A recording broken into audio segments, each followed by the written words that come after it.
Picture this: a 7-year-old boy being torn from his mother's arms, never to return home again. This isn't a tragedy. It's Tuesday in ancient Sparta. While other Greek children played with toys, Spartan kids learned to kill. While other cities built beautiful temples, Sparta built the most feared military machine the ancient world had ever seen. For over 300 years, these warriors dominated Greece, not through numbers, but through sheer, terrifying discipline. They created a society so extreme that even today, we use their name to describe the ultimate in harsh, no-nonsense living. But Sparta wasn't born overnight as this military juggernaut. This is the complete story of how a small group of invaders in southern Greece transformed themselves into legends, and how their obsession with perfection ultimately led to their downfall, from Bronze Age collapse to their last stand against Rome. This is the entire story of the Spartans. Long before the first Spartan warrior ever raised a bronze-tipped spear, the fertile valleys of southern Greece told a very different story. The Peloponnese, that hand-shaped peninsula that dangles from mainland Greece like a ripe fruit ready to fall, was home to one of the ancient world's most sophisticated civilizations. The Bronze Age Peloponnese wasn't the harsh militaristic landscape we associate with Sparta. Instead, it flourished under the Mycenaeans, those palace-building, Linear B-writing ancestors of classical Greece, who ruled from roughly 1600 to 1100 BCE. Their world was one of elaborate ceremonies, extensive trade networks, and monumental architecture that still takes your breath away today. In the heart of what would become Spartan territory, the Mycenaeans built the city of Amyclae. This wasn't some primitive hill fort. Amyclae was a proper Bronze Age metropolis, complete with a massive palace complex, sophisticated drainage systems, and workshops that produced everything from bronze weapons to delicate ivory carvings.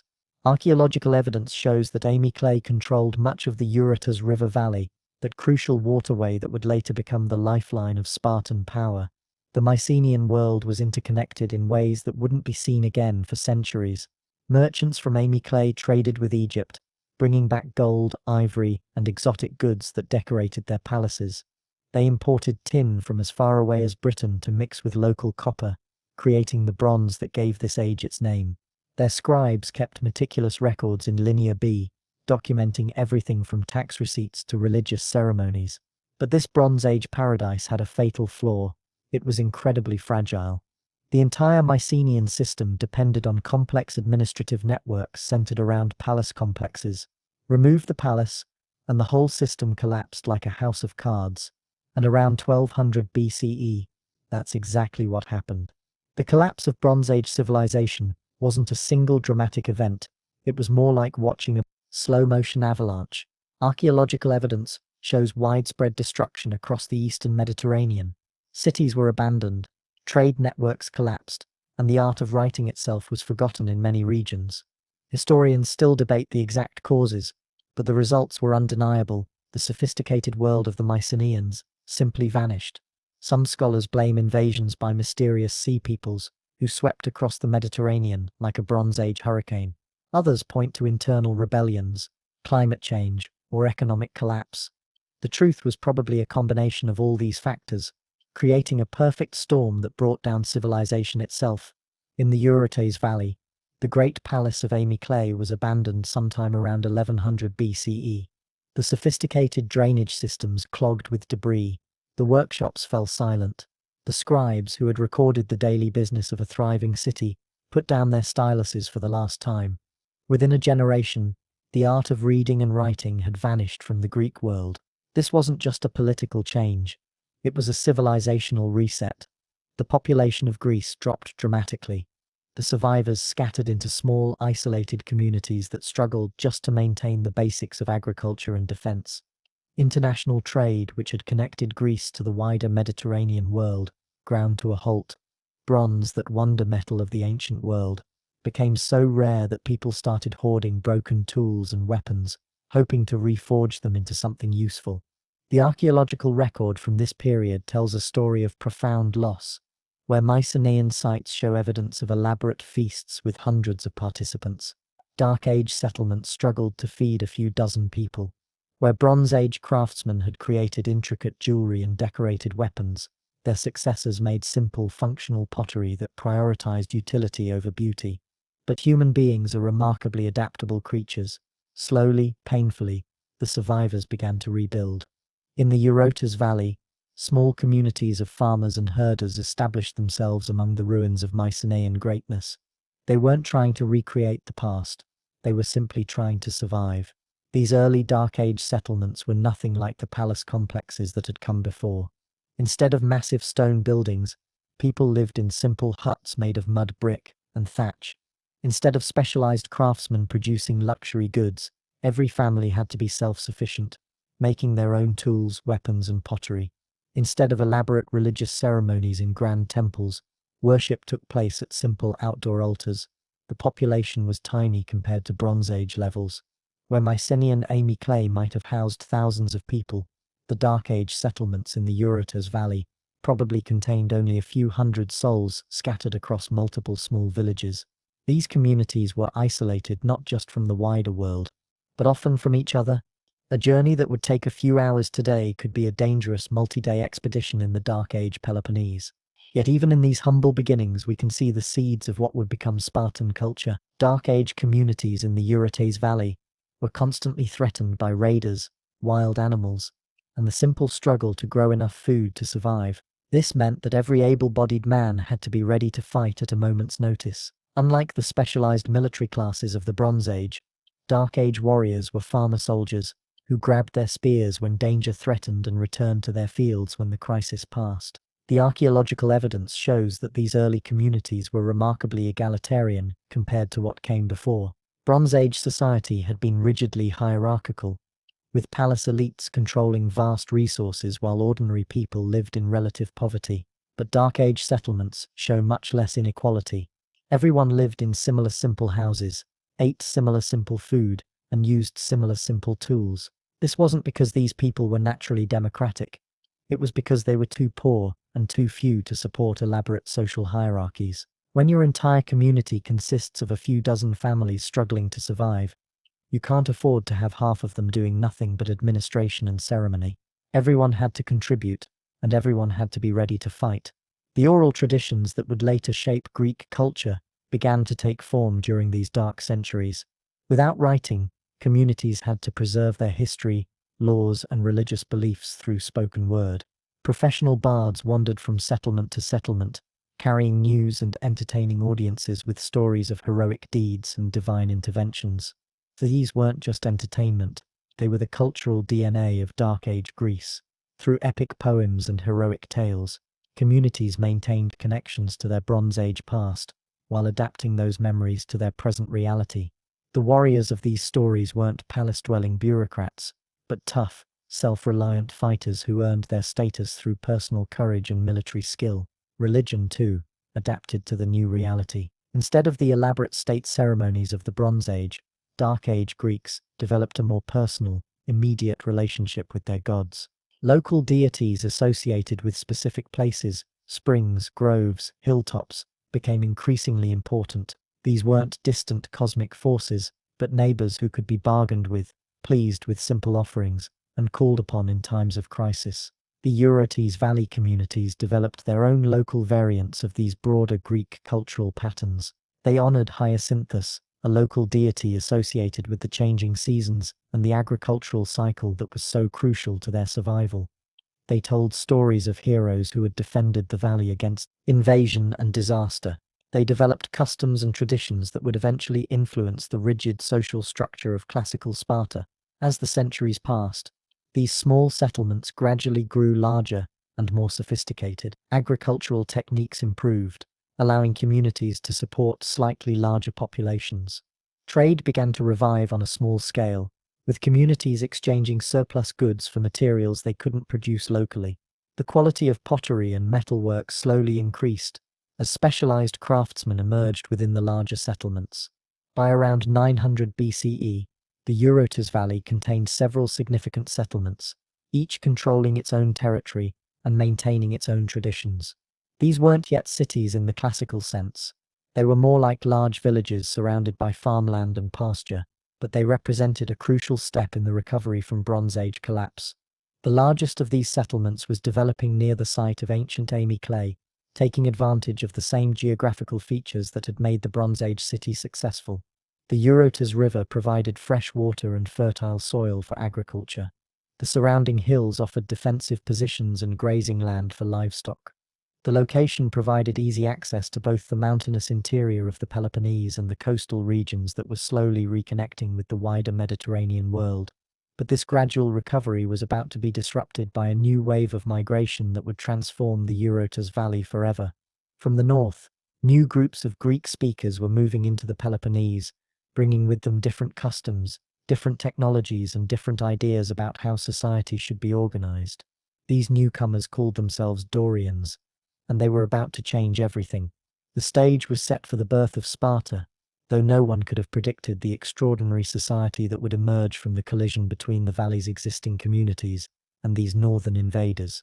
The Dorian migration wasn't a single dramatic conquest, but rather a gradual process of infiltration, intermarriage, and cultural mixing that played out over several generations. Some communities welcomed the newcomers, seeing them as potential allies against raiders and rival settlements. Others resisted, leading to conflicts that would echo through Spartan history for centuries to come. What made the Dorians different wasn't just their northern origins, it was their approach to social organization. While the existing valley communities had developed relatively egalitarian structures out of necessity, the Dorians brought with them more rigid hierarchical concepts that had survived from the Bronze Age collapse in different forms. The collision between these two cultural traditions, the pragmatic egalitarianism of the Dark Age survivors and the hierarchical instincts of the Dorian migrants, would create something entirely new. The crucible of the Eurotas Valley. These competing traditions would fuse into the unique social system that would define Sparta for the next 7 centuries. The pre-Spartan Peloponnese was thus a world in transition, balanced precariously between the fading memories of Bronze Age grandeur and the uncertain promise of a new kind of civilization. The communities of the Eurotas Valley had survived the collapse of the ancient world and were slowly building something new. They had no way of knowing that their small settlements would become the foundation for one of history's most extraordinary military societies. As the Dark Age drew to a close and new peoples moved into the valley, the stage was set for the next chapter in this remarkable story. The Dorians were coming, and with them would come the ideas, institutions, and conflicts that would forge the Spartan way of life. The Dorian arrival in the Eurotas Valley wasn't announced by trumpets or marked by grand battles. It was more like watching water slowly seep into dry ground. Around 1100 BCE, these Greek-speaking peoples from the north began filtering into the Peloponnese, not as a unified army but as small groups of families, clans, and tribes, seeking new homes in a world still recovering from Bronze Age collapse. What made the Dorians different wasn't their technology or their numbers, it was their mindset. While the existing valley communities had spent centuries adapting to scarcity and developing cooperative survival strategies, the Dorians brought with them a more aggressive, hierarchical worldview that had been preserved in the mountainous regions of northern Greece. The Dorians didn't see themselves as refugees or migrants. They saw themselves as conquerors with a divine right to the lands they occupied. Their oral traditions spoke of Heracles, the great hero whose descendants had been cheated out of their rightful inheritance in the Peloponnese. They weren't invading foreign territory, they were reclaiming what the gods had promised them. This ideological framework would prove crucial in shaping what became Spartan society. Unlike other Greek communities that gradually assimilated newcomers through intermarriage and cultural mixing, the Dorians in the Eurotas Valley maintained sharp distinctions between themselves and the people they conquered. This wasn't just ethnic prejudice. It was a conscious political strategy designed to maintain control over a potentially hostile population. The conquest itself unfolded over several generations. Archaeological evidence suggests that some existing settlements were destroyed during this period, while others show signs of gradual cultural change as Dorian influence grew. The process was messy, violent, and uneven, with different communities experiencing different fates depending on their location, their willingness to resist, and their strategic value to the newcomers. The Dorians were particularly interested in controlling the most fertile agricultural land and the strategic high points that commanded views of the valley. They established fortified settlements on hilltops, from which they could monitor and control the movements of the existing population. These weren't just military outposts. They were the nuclei of a new kind of social organization that would eventually evolve into the classical Spartan state. One of the most significant Dorian innovations was their approach to land ownership. Instead of the relatively egalitarian land-sharing practices that had developed during the Dark Age, the Dorians implemented a system based on conquest and inheritance. The best land went to the warrior families who had participated in the conquest, while the existing population was relegated to less desirable territory or forced to work land they no longer owned. This created an immediate problem. How do you maintain control over a population that outnumbers you and has good reason to resent your presence? The Dorian solution was elegantly brutal. They created a social system based on permanent military readiness and systematic intimidation. The conquered populations were divided into different categories based on their perceived threat level and economic value. The most potentially dangerous groups, particularly the populations of Messenia, that fertile region to the west of the Eurotas Valley, were reduced to helitage, a form of state slavery that was more systematic and oppressive than anything else in the Greek world. Helots weren't property in the way that chattel slaves were in other societies. They couldn't be bought or sold individually, and they maintained some connection to their ancestral lands, but they had no political rights, no freedom of movement, and were subject to annual declarations of war by the Spartan state that made killing them legally permissible. The Helot system was designed to solve several problems simultaneously. It provided the agricultural labor force necessary to support a warrior class that spent most of its time training for war instead of working the land. It generated the economic surplus needed to support sophisticated military equipment and training programs, and it created a permanent enemy within Spartan territory, ensuring that the warrior class could never afford to let their guard down or abandon their military readiness. Between the Dorian conquerors and the Helot slaves, the new social system included an intermediate group called the Perioikoi, literally those who live around. These were free communities that maintained local autonomy in exchange for providing military service and manufactured goods to the Spartan state. Some Perioikoi were descendants of the original valley communities that had negotiated favorable terms during the conquest. Others were Dorian groups that had arrived too late to claim full membership in the conquering elite. The Perioikoi occupied a crucial middle position in the emerging Spartan system. They weren't full citizens with political rights, but they weren't slaves either. They could own property, engage in trade, and practice crafts that were forbidden to full Spartans. This intermediate status made them natural allies of the Spartan state, since their privileged position depended on maintaining the system that kept the Helots subordinate. At the top of this social pyramid sat the Spartiates, the full citizens who claimed descent from the original Dorian conquerors. This was a deliberately exclusive group, probably never numbering more than a few thousand adult males, even at the height of Spartan power. Membership was hereditary and jealously guarded, with strict rules governing marriage, property ownership, and behavior. The creation of this three-tier social system wasn't the result of careful planning.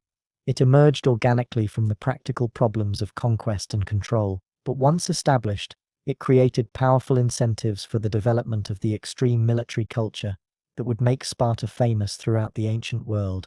The Spartiates couldn't afford to be part-time soldiers, like the warrior farmers of other Greek cities.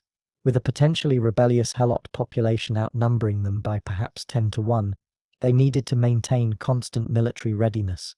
This meant developing professional military skills, sophisticated training programs, and social institutions designed to produce the most effective warriors possible.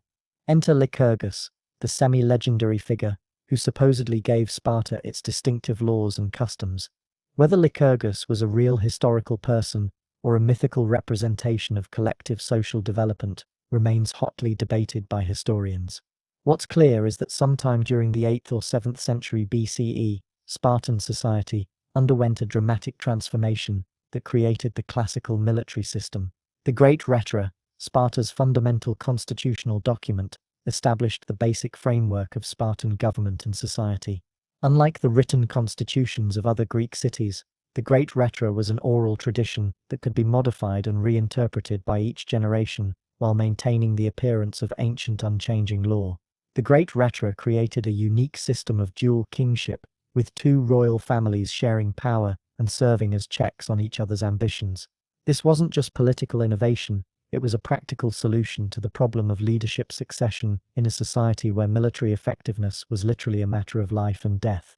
With two kings, the state could survive the death or incompetence of either one without losing its military leadership. Below the kings, the great Retro established a council of elders, the Gerousia, composed of men over 60 who had proven their worth through decades of military service. This body served as both a supreme court and a legislative council, providing institutional memory and wisdom to balance the potentially rash decisions of younger warriors.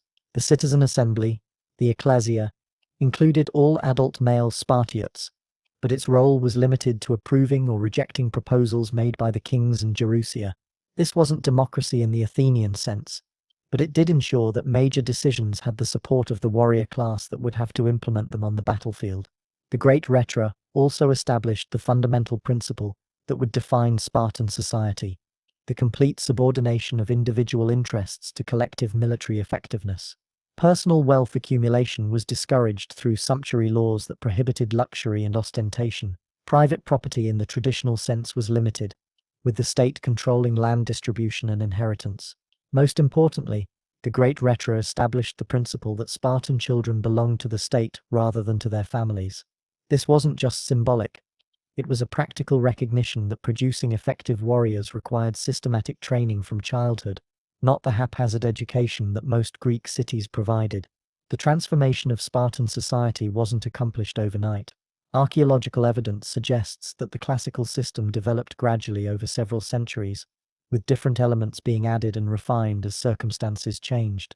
The process was probably driven as much by practical necessity as by ideological commitment to military excellence.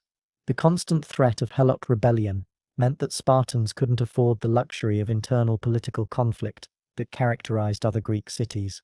The system had to produce not just individual warriors, but cohesive military units capable of operating effectively under extreme stress. This required unprecedented levels of social coordination and individual discipline. The economic foundation of this system was the Helot labor force that freed Spartans from the need to engage in agricultural work or craft production. Each Spartan citizen was assigned a plot of land worked by Helots, providing the economic surplus necessary to support full-time military training. This wasn't just about leisure time, it was about creating the material conditions necessary for professional military excellence.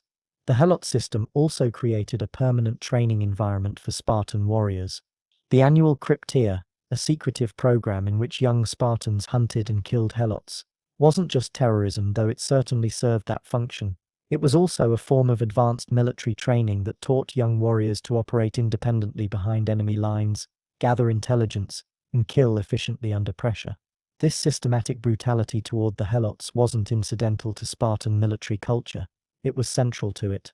By normalizing violence against a dehumanized enemy population, the system prepared Spartans psychologically for the extreme violence of ancient warfare.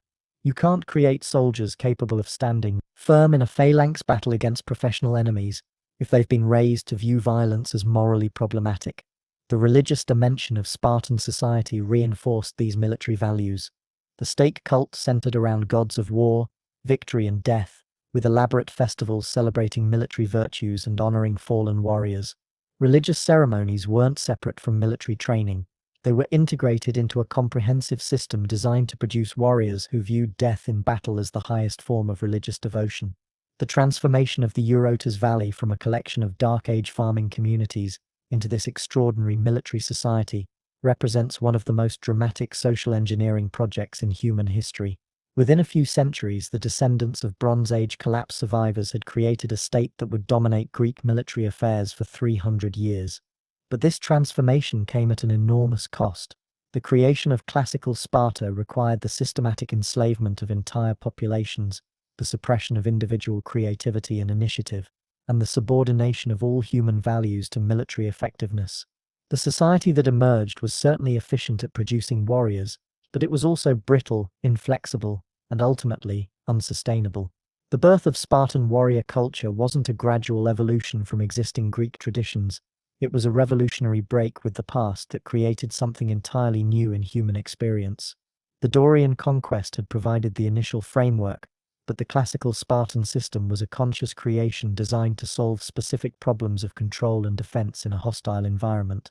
As this new society took shape, its most distinctive feature began to emerge: the agoge, the comprehensive education system that would transform Spartan children into the most feared warriors in the ancient world. The stage was set for the next phase of Spartan development, in which the theories and institutions created by the great Rhetor would be put into practice through the systematic training of a new generation of warriors. 7 years old. That's when childhood ended in Sparta. While other Greek children were learning to read and write, playing with toys and enjoying their mother's affection, Spartan boys were ripped from their families and thrust into the most rigorous military training program the ancient world had ever devised. This wasn't education as we understand it. This was the systematic forging of human weapons. The word agoge itself means leading or guidance, but these gentle terms masked a reality that was harsh beyond modern comprehension. The agoge wasn't just about learning to fight. It was about rewiring the human psyche to prioritize collective survival over individual comfort, to view pain as weakness leaving the body, and to consider death in battle as the highest possible achievement. The process began before birth. Spartan women weren't just expected to produce children, they were expected to produce warriors. Pregnancy was treated as a form of military service, with expectant mothers following exercise regimens designed to produce strong, healthy babies. The state had a direct interest in the physical quality of each generation, and prenatal care reflected this priority. When a child was born, they didn't automatically become citizens. Instead, they were examined by a council of elders who determined their fitness for membership in Spartan society. Weak, deformed, or sickly infants were abandoned on the slopes of Mount Taygetus to die of exposure. This wasn't considered cruel. It was considered necessary quality control for a society that couldn't afford to waste resources on individuals who would never contribute to collective defense. Modern sensibilities recoil from this practice, but it's important to understand the logic behind it. Sparta existed in a constant state of siege, surrounded by enemies and sitting on top of a potentially rebellious slave population that outnumbered them 10-1. Every resource spent on supporting a non-warrior was a resource that couldn't be spent on military preparation. The society couldn't afford sentiment when survival was at stake. Those infants who passed inspection returned home with their families, but this reprieve was temporary. Spartan mothers were allowed to love their children, but they were never allowed to forget that those children belonged to the state. From the earliest age, Spartan children were taught that their highest loyalty was not to family, but to the collective good of their warrior society. The training that would shape these children began informally from the moment they could walk. Spartan homes didn't coddle children the way other Greek families did. There were no soft beds, rich foods, or protective clothing. Children slept on hard surfaces, ate simple food, and wore minimal clothing even in winter. This wasn't poverty, it was conditioning. Physical fitness was emphasized from the earliest age. While other Greek children played games for fun, Spartan children engaged in activities designed to build strength, speed, and pain tolerance. Wrestling, running, and swimming weren't recreation. They were preparation for a lifetime of military service. But the real transformation began at age 7, when boys were taken from their families and enrolled in the agoge proper. This wasn't a school in any conventional sense. It was a comprehensive life restructuring program designed to break down individual identity and rebuild it according to Spartan military values. The boys were organized into groups called herds, a deliberately animalistic term that reflected their status as raw material to be shaped by their instructors. These groups became their new families, providing the emotional bonds and social identity that had previously come from blood relatives. The message was clear: your loyalty belongs to your military unit, not to the people who happen to give birth to you. The physical conditions of the agoge were deliberately harsh. Boys slept in dormitories on beds made of reeds they had to gather themselves from the Euphrates River. They wore a single cloak year-round. Regardless of weather conditions, they went barefoot to toughen their feet and develop better balance and agility. Food was kept deliberately scarce, not because the state couldn't afford to feed them properly, but because hunger was considered an essential part of training. Hungry boys had to be resourceful, creative, and aggressive to survive. They were expected to steal food, and the only punishment was for getting caught. which demonstrated insufficient stealth skills rather than moral failure. This systematic undernourishment served multiple purposes. It made the boys physically tough and mentally resilient. It taught them to function effectively under extreme stress. It prepared them for the reality of military campaigns, where food would often be scarce and soldiers would need to forage, raid, or go hungry. Most importantly, it reinforced the lesson that individual comfort was less important than collective strength. The educational curriculum of the agoge was unlike anything else in the Greek world. While other cities emphasized literature, rhetoric, and philosophy, Spartan education focused on practical military skills and physical conditioning. Boys learned to read and write, but only enough to understand military orders and basic communications. Intellectual curiosity was actively discouraged as a distraction from more important pursuits. Music and dance were part of the curriculum, but these weren't arts for their own sake. They were military training tools. Spartan songs were martial compositions designed to inspire courage and solidarity. Spartan dances were weapons drills performed to rhythm. Every cultural activity was subordinated to the primary goal of producing effective warriors. The boys were taught to speak laconically, using as few words as possible to communicate essential information. This wasn't just a cultural quirk, it was a practical military skill on the battlefield. Clear, concise communication could mean the difference between victory and defeat. The famous Spartan wit that impressed other Greeks wasn't about cleverness for its own sake. It was about precision under pressure. Physical training intensified with age. Younger boys focused on basic conditioning, running, swimming, climbing, and wrestling. As they grew older, the training became more sophisticated and dangerous. They learned to use weapons, practiced formation fighting, and engaged in combat exercises that regularly resulted in serious injuries. Pain tolerance was a crucial component of training. Boys who showed fear, complained about hardship, or sought comfort were subjected to additional punishment and public humiliation. The goal wasn't cruelty for its own sake. It was the systematic elimination of weakness that could compromise unit effectiveness in battle. The psychological dimension of agoge training was just as important as the physical conditioning. Boys were taught to view themselves as part of a sacred brotherhood whose mission was to protect Spartan civilization from its enemies. Individual identity was subsumed into collective purpose, creating warriors who would literally rather die than let down their comrades. This process was reinforced through elaborate initiation rituals and tests of courage. The most famous was the ordeal at the altar of Artemis Orthia, where boys were flogged until they lost consciousness or died. Those who cried out or begged for mercy were disgraced, while those who endured in silence earned honor and respect. These rituals weren't sadistic entertainment. They were practical tests of the psychological conditioning that the agoge was designed to produce. A warrior who couldn't endure physical pain without breaking wasn't ready for the reality of ancient combat, where wounds were common and medical treatment was primitive. The social dynamics within the agoge reinforced these military values. Older boys were given authority over younger ones, creating a hierarchy based on military virtues rather than birth or wealth. Competition was constant and fierce, but it was always framed in terms of collective benefit rather than individual achievement.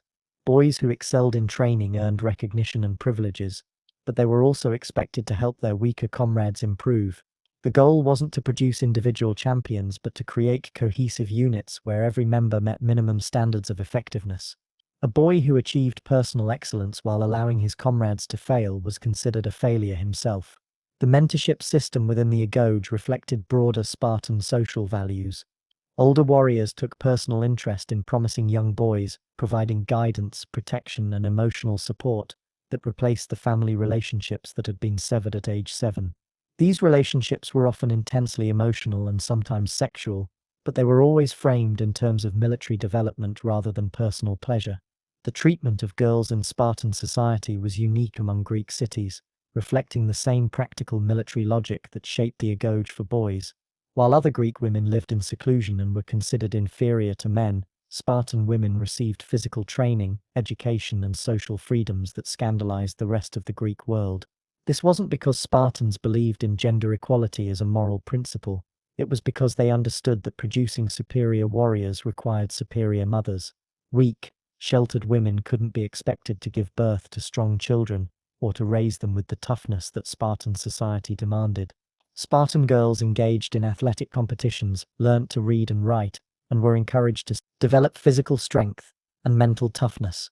They competed in foot races, wrestling matches, and javelin throwing, often in the nude, shocking visitors from other Greek cities who were accustomed to seeing women completely covered and confined to domestic spaces. The marriage customs of Sparta reflected these same practical considerations. Marriages were arranged by the state to produce the strongest possible offspring, with physical fitness and genetic health taking precedence over family connections or personal preferences. Women typically married in their late teens or early 20s, much older than in other Greek cities, because the state wanted them to be fully mature and physically developed before beginning childbearing. The ideal of arete, excellence, or virtue permeated every aspect of Spartan education and society. But Spartan arete was defined very specifically in terms of military effectiveness and collective service. Individual talents, creative impulses, or intellectual curiosity that didn't directly contribute to military capability were not just ignored, they were actively suppressed as dangerous distractions. This created a society that was remarkably effective at its chosen purpose, but severely limited in other dimensions of human development. Spartans produced no great philosophers, poets, or artists. They built no magnificent temples or public buildings. They made no significant contributions to science, mathematics, or literature. All of their creative energy was channeled into the single goal of military excellence. The psychological cost of this system was enormous. The agoge produced warriors who were extraordinarily effective in battle, but often struggled to function in peacetime situations. They were trained to be aggressive, decisive, and ruthless, qualities that served them well in combat but made them poorly suited for diplomacy, trade, or the normal social interactions that characterized life in other Greek cities. The boys who survived the agoge, and not all did, emerged as young men who had been systematically stripped of individual identity and rebuilt as components in a military machine. They thought of themselves not as separate people with personal goals and desires, but as interchangeable parts in a collective organism whose sole purpose was warfare. This transformation was so complete that former enemies often commented on the peculiar uniformity of Spartan behavior. Unlike other Greeks who displayed the full range of human personality types, Spartans seem to have been manufactured rather than born. They moved, spoke, and acted with a coordination that impressed and unnerved observers from more individualistic societies. The agoge represented perhaps the most systematic attempt in human history to reshape human nature according to specific social requirements. It demonstrated both the tremendous potential and the horrific costs of comprehensive social engineering. The boys who entered the system as 7-year-olds emerged as some of the most effective warriors the world had ever seen, but they had paid for this effectiveness with their individuality, creativity, and emotional range. As these products of the agoge reached adulthood, they would take their place in Spartan society as full warriors, ready to defend their city-state against any threat, but they would also carry within them the psychological scars and limitations created by their childhood conditioning, limitations that would ultimately contribute to Sparta's decline and fall. The agoge was both Sparta's greatest achievement and its fundamental weakness. It solved the immediate problem of producing superior warriors, but it created long-term problems that would eventually prove insurmountable. The same system that made Sparta militarily dominant also made it inflexible, culturally sterile, and ultimately unable to adapt to changing circumstances. The children who suffered through this extraordinary system became the foundation of Spartan power, but they also carried within them the seeds of Spartan destruction. Their story is a testament to both human adaptability and the dangerous extremes to which societies can go in pursuit of their chosen goals. Graduating from the agoge didn't mean freedom. It meant entering an even more restrictive adult existence, where every aspect of daily life was regulated by the state. At 20, after 13 years of brutal conditioning, young Spartan men finally earned the right to call themselves warriors. But becoming a full citizen required something more: surviving another decade of military service, and proving worthy of membership in a syssitia, one of the communal dining groups that formed the backbone of adult Spartan society. The syssitia weren't just meal clubs. They were the fundamental building blocks of Spartan military and social organization. These groups of about 15 men ate together every single day, sharing simple food and reinforcing the bonds of brotherhood that had been forged in the agoge. No Spartan, regardless of royal blood or military achievement, could claim full citizenship without acceptance into one of these groups. Getting into a syssitia required unanimous approval from existing members, making it one of the most exclusive clubs in human history. A single negative vote, cast by dropping a black ball into an urn, could destroy a young warrior's hopes of full citizenship. This wasn't just social exclusion, it was political and economic death. Without syssitia membership, a Spartan couldn't participate in the citizen assembly, couldn't hold public office, and couldn't marry or own property. The daily routine of syssitia life reflected the same austere values that had defined the agoge. Meals consisted of the infamous black broth, a soup made from pork, blood, salt and vinegar that was so unpalatable that visitors from other Greek cities couldn't choke it down. When a foreign dignitary complained about the taste, a Spartan reportedly replied that you had to exercise at the gymnasium and bathe in the Eurotas River to develop an appetite for it. This wasn't about cuisine. It was about maintaining the psychological conditioning that made Spartan warriors effective. Men who had grown comfortable with luxury food, soft beds, and physical comfort were men who might hesitate when faced with the hardships of military campaigns. The deliberate austerity of adult life ensured that Spartans remained tough, focused, and ready for war at all times. The syssitia also served crucial military functions. These weren't random social groups, they were military units that would fight together in battle. The men who shared meals every day for decades developed an almost telepathic understanding of each other's strengths, weaknesses, and battlefield behavior. This intimate knowledge made Spartan phalanx formations devastatingly effective, because each warrior knew exactly what his neighbors would do in any given situation. The economic foundation of syssitia membership revealed another layer of Spartan social control. Each member was required to contribute a specific amount of food each month: barley, wine, cheese, and figs, produced by his helot-worked estate. Failure to make these contributions resulted in immediate expulsion from the group and loss of citizenship rights. This system ensured that every full Spartan had a direct economic stake in maintaining the helot system. A citizen who couldn't extract sufficient surplus from his assigned helots couldn't maintain his membership in society's most basic institution. The system made every Spartan a stakeholder in the oppression that supported their military culture. The daily schedule of adult Spartans reinforced these military priorities. Citizens rose before dawn for physical exercise, practiced weapon skills in the morning, attended to brief civic duties in the afternoon, and gathered for their syssitia meal in the evening. Unlike citizens of other Greek cities, Spartans were forbidden from engaging in trade, crafts, or any economic activity that might distract from military preparation. This prohibition on commerce wasn't just cultural preference. It was systematic social engineering designed to prevent the development of individual wealth that might compromise collective loyalty. Spartans used iron bars as currency, deliberately making their money too heavy and cumbersome for normal commercial transactions. The message was clear: your energy should be spent on war, not on getting rich. The role of Spartan women in this system was unlike anything else in the ancient world.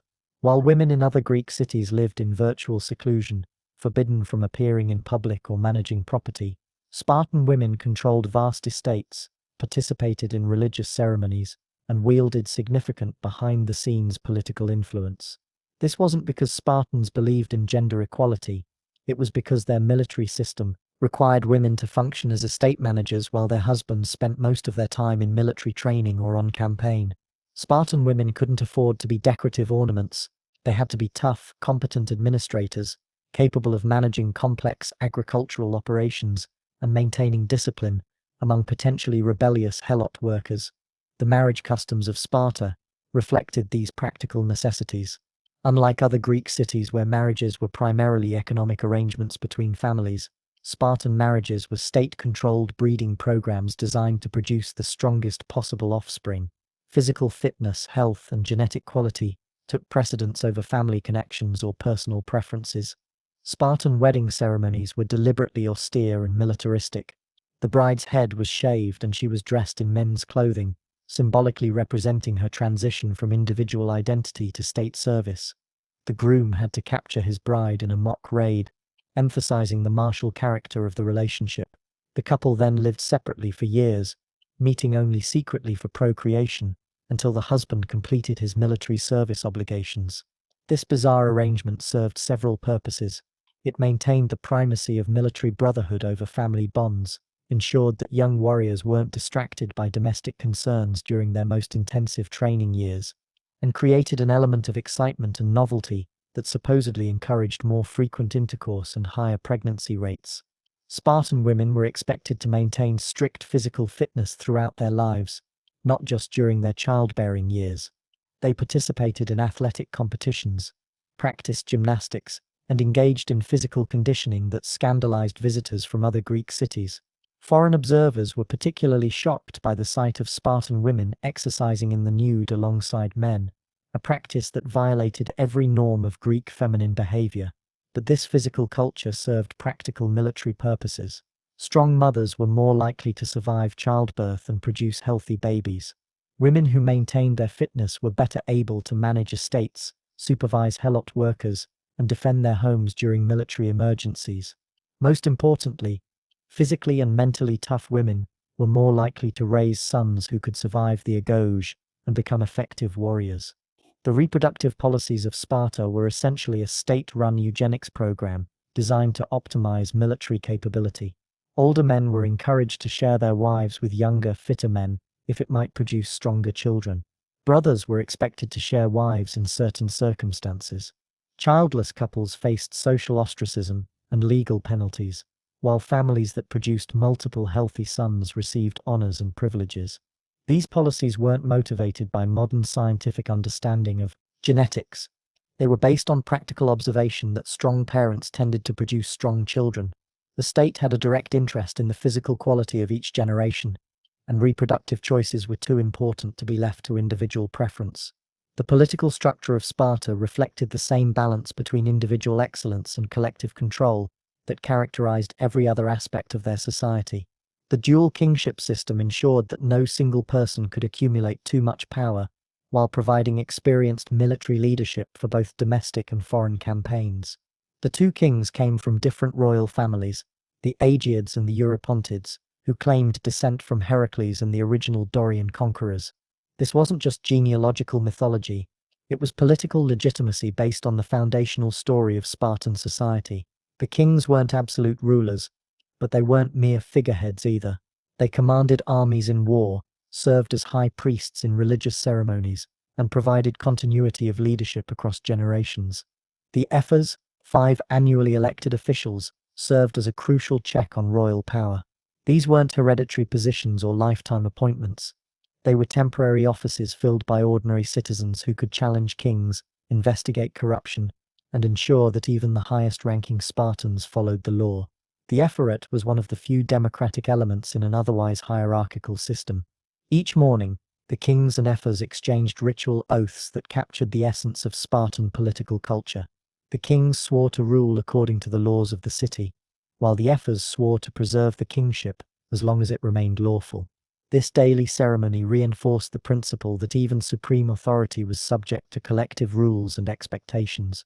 The Gerousia, the council of elders composed of men over 60, provided institutional memory and wisdom to balance the potential rashness of younger leaders. Membership was for life and highly prestigious, reserved for Spartans who had demonstrated exceptional military service and sound judgment over decades of citizenship. The Gerousia served as both a supreme court and a legislative council, with the power to propose laws and try cases involving serious crimes. This complex system of overlapping authorities created a government that was remarkably stable by ancient standards.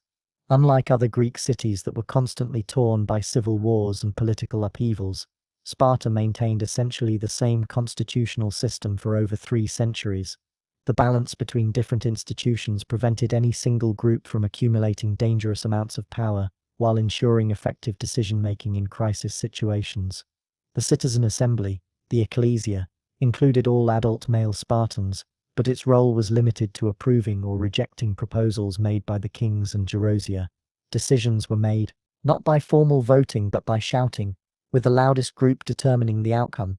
This wasn't sophisticated democratic procedure, but it did ensure that major policies had the support of the warrior class that would have to implement them. The limitations of this political system reflected the broader constraints of Spartan society. The exclusive focus on military effectiveness created a government that was excellent at making war-related decisions, but poorly equipped to handle complex economic, diplomatic, or cultural challenges.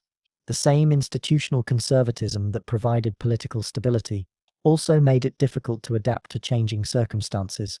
Religious life in Sparta reinforced these political and military values. The state cult centered around gods of war, victory, and death, with elaborate festivals celebrating martial virtues and honoring fallen warriors. The most important religious ceremonies were directly connected to military activities, purification rituals before campaigns, victory celebrations after battles, and funeral rites for warriors who died in service to the state. The Hyacinthian festival demonstrated how Spartan religion integrated military and civilian life. This 3-day celebration honored Hyacinthus, a local deity associated with the agricultural cycle, but it also included military parades, weapons displays, and competitions that reinforced warrior values. Even religious observances became opportunities for military training and social bonding. The daily rhythm of Spartan religious practice emphasized collective rather than individual spirituality. Citizens participated in group ceremonies that reinforced social unity and shared values, rather than developing personal relationships with the gods. Prayer and sacrifice were community activities that strengthened the bonds between warriors, rather than expressions of individual faith or devotion.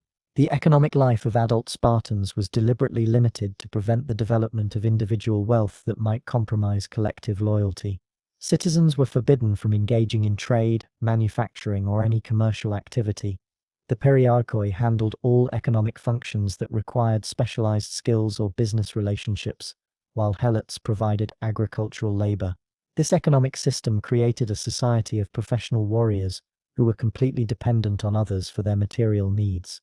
Spartans couldn't feed themselves, couldn't make their own weapons or tools, and couldn't engage in the commercial relationships that were normal parts of life in other Greek cities. This dependency was intentional. It ensured that citizens remained focused on military activities, while creating powerful incentives to maintain the social system that supported their lifestyle. The psychological cost of this adult lifestyle was enormous. Men who had been conditioned from childhood to suppress individual desires and submit to collective authority often struggled with the limited emotional range and creative expression that characterized Spartan culture. The constant emphasis on military readiness created a society of warriors who were extraordinarily effective in battle, but often poorly adapted to peaceful pursuits. Foreign visitors consistently remarked on the peculiar uniformity of Spartan behavior and the apparent absence of individual personality that characterized other Greek societies. This wasn't accidental. It was the intended result of a comprehensive social system designed to subordinate individual identity to collective military effectiveness. The isolation of Spartan society from broader Greek cultural developments became increasingly pronounced during the classical period, while other cities were developing philosophy, drama, architecture, and science. Spartans remained focused exclusively on military activities. This cultural narrowness was both a source of strength and a fundamental weakness that would eventually contribute to their decline.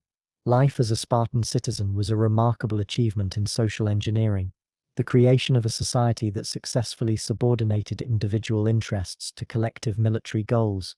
But it was also a demonstration of the human cost of such extreme social control. The men who emerged from this system were effective warriors, but they were also psychologically constrained individuals who had sacrificed much of what makes life meaningful in pursuit of military excellence.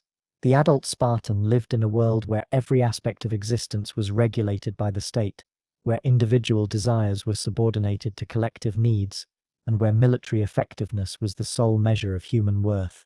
It was a life that produced remarkable warriors but impoverished human beings, a society that achieved its immediate goals while creating long-term problems that would eventually prove insurmountable. The Spartan state didn't exist in isolation. It was built on a foundation of systematic oppression that required constant vigilance and periodic violence to maintain. The relationship between the Spartan citizen elite and their various subject populations reveals the brutal arithmetic that made their military society possible. For every Spartan warrior, there were perhaps 10 helots working the land, plus additional periarchoi, providing manufactured goods and military support. This demographic reality shaped every aspect of Spartan foreign and domestic policy. The city-state couldn't afford extended military campaigns that left the homeland undefended, couldn't risk defeats that might encourage Helot rebellions, and couldn't allow any development that might destabilize the delicate balance of terror that kept their subject populations in line. The Helot system was unlike any other form of slavery in the ancient world. Unlike chattel slaves who were individually owned and could be bought and sold, Helots were tied to specific plots of land and belonged to the Spartan state collectively. They couldn't be sold away from their families or transported to distant locations, but they also had no legal rights, no freedom of movement, and lived under the constant threat of violence.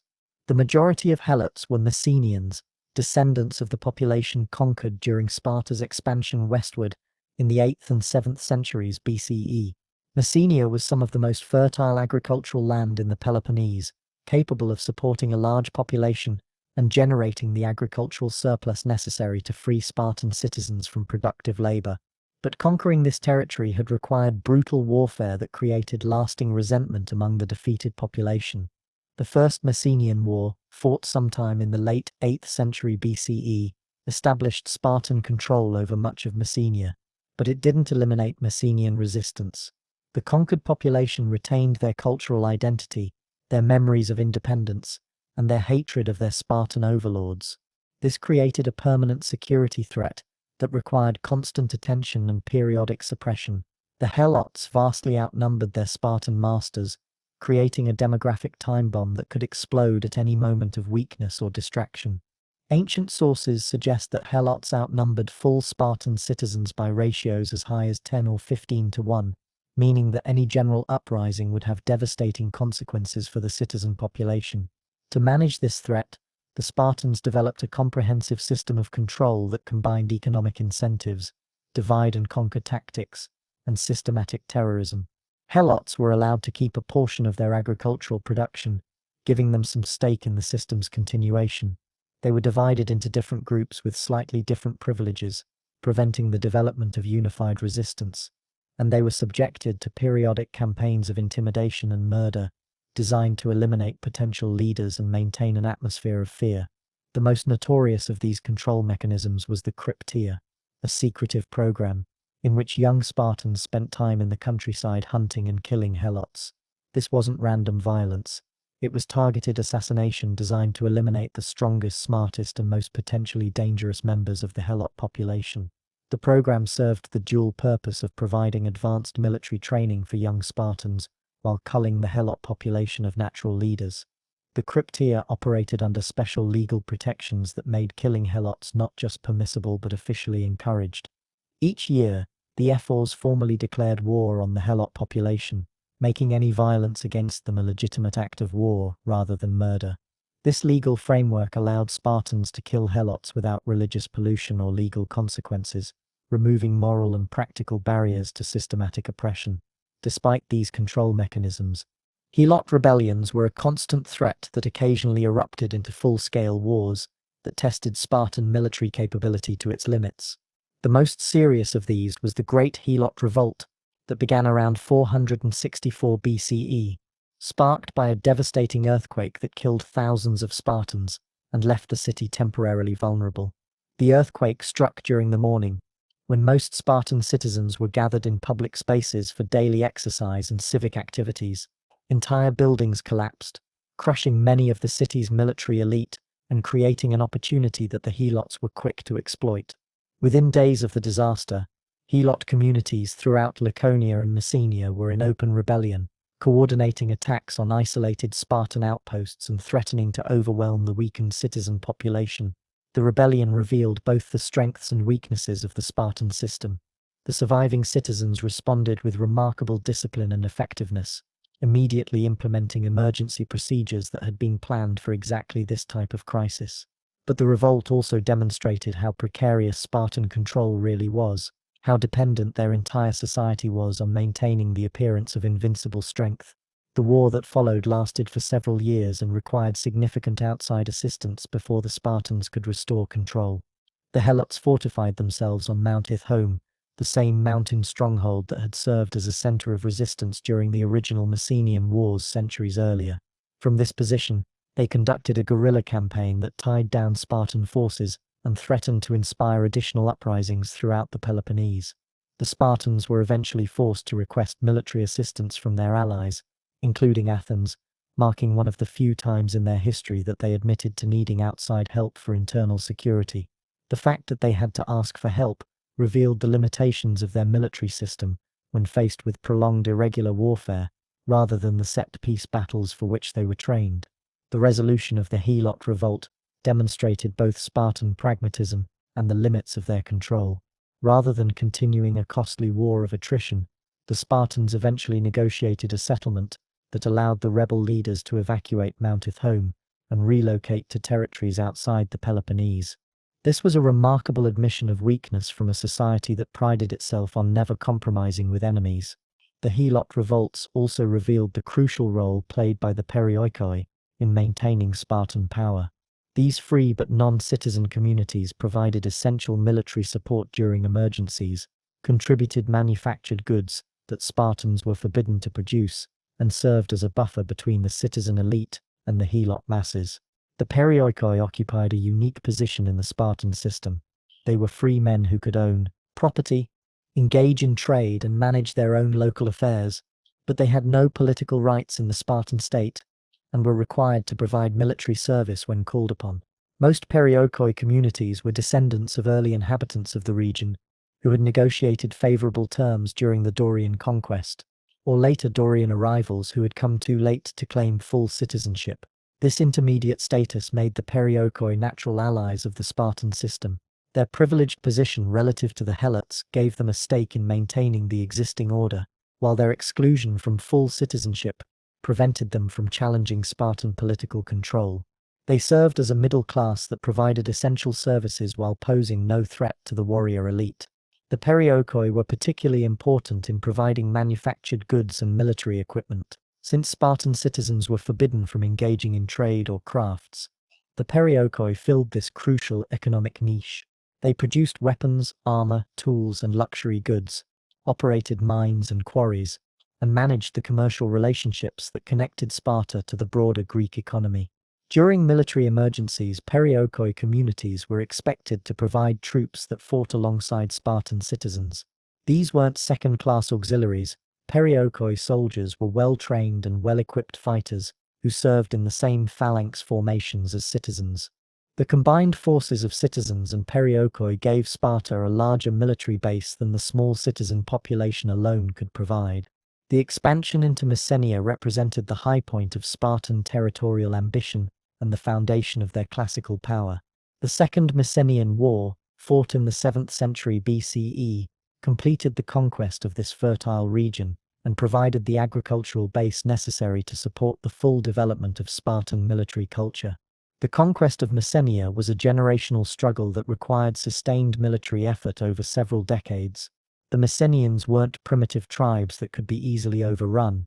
They were organized Greek communities with their own military traditions and strong defensive positions.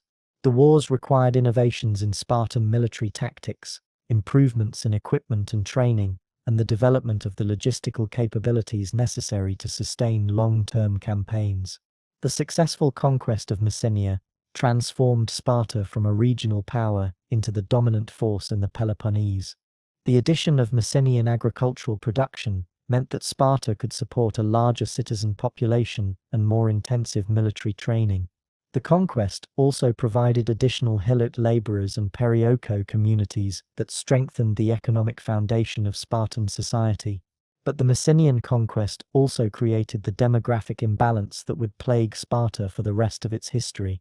The addition of a large recently conquered population meant that Helots now vastly outnumbered citizens, creating security challenges that would absorb an increasing amount of Spartan military resources in the centuries that followed.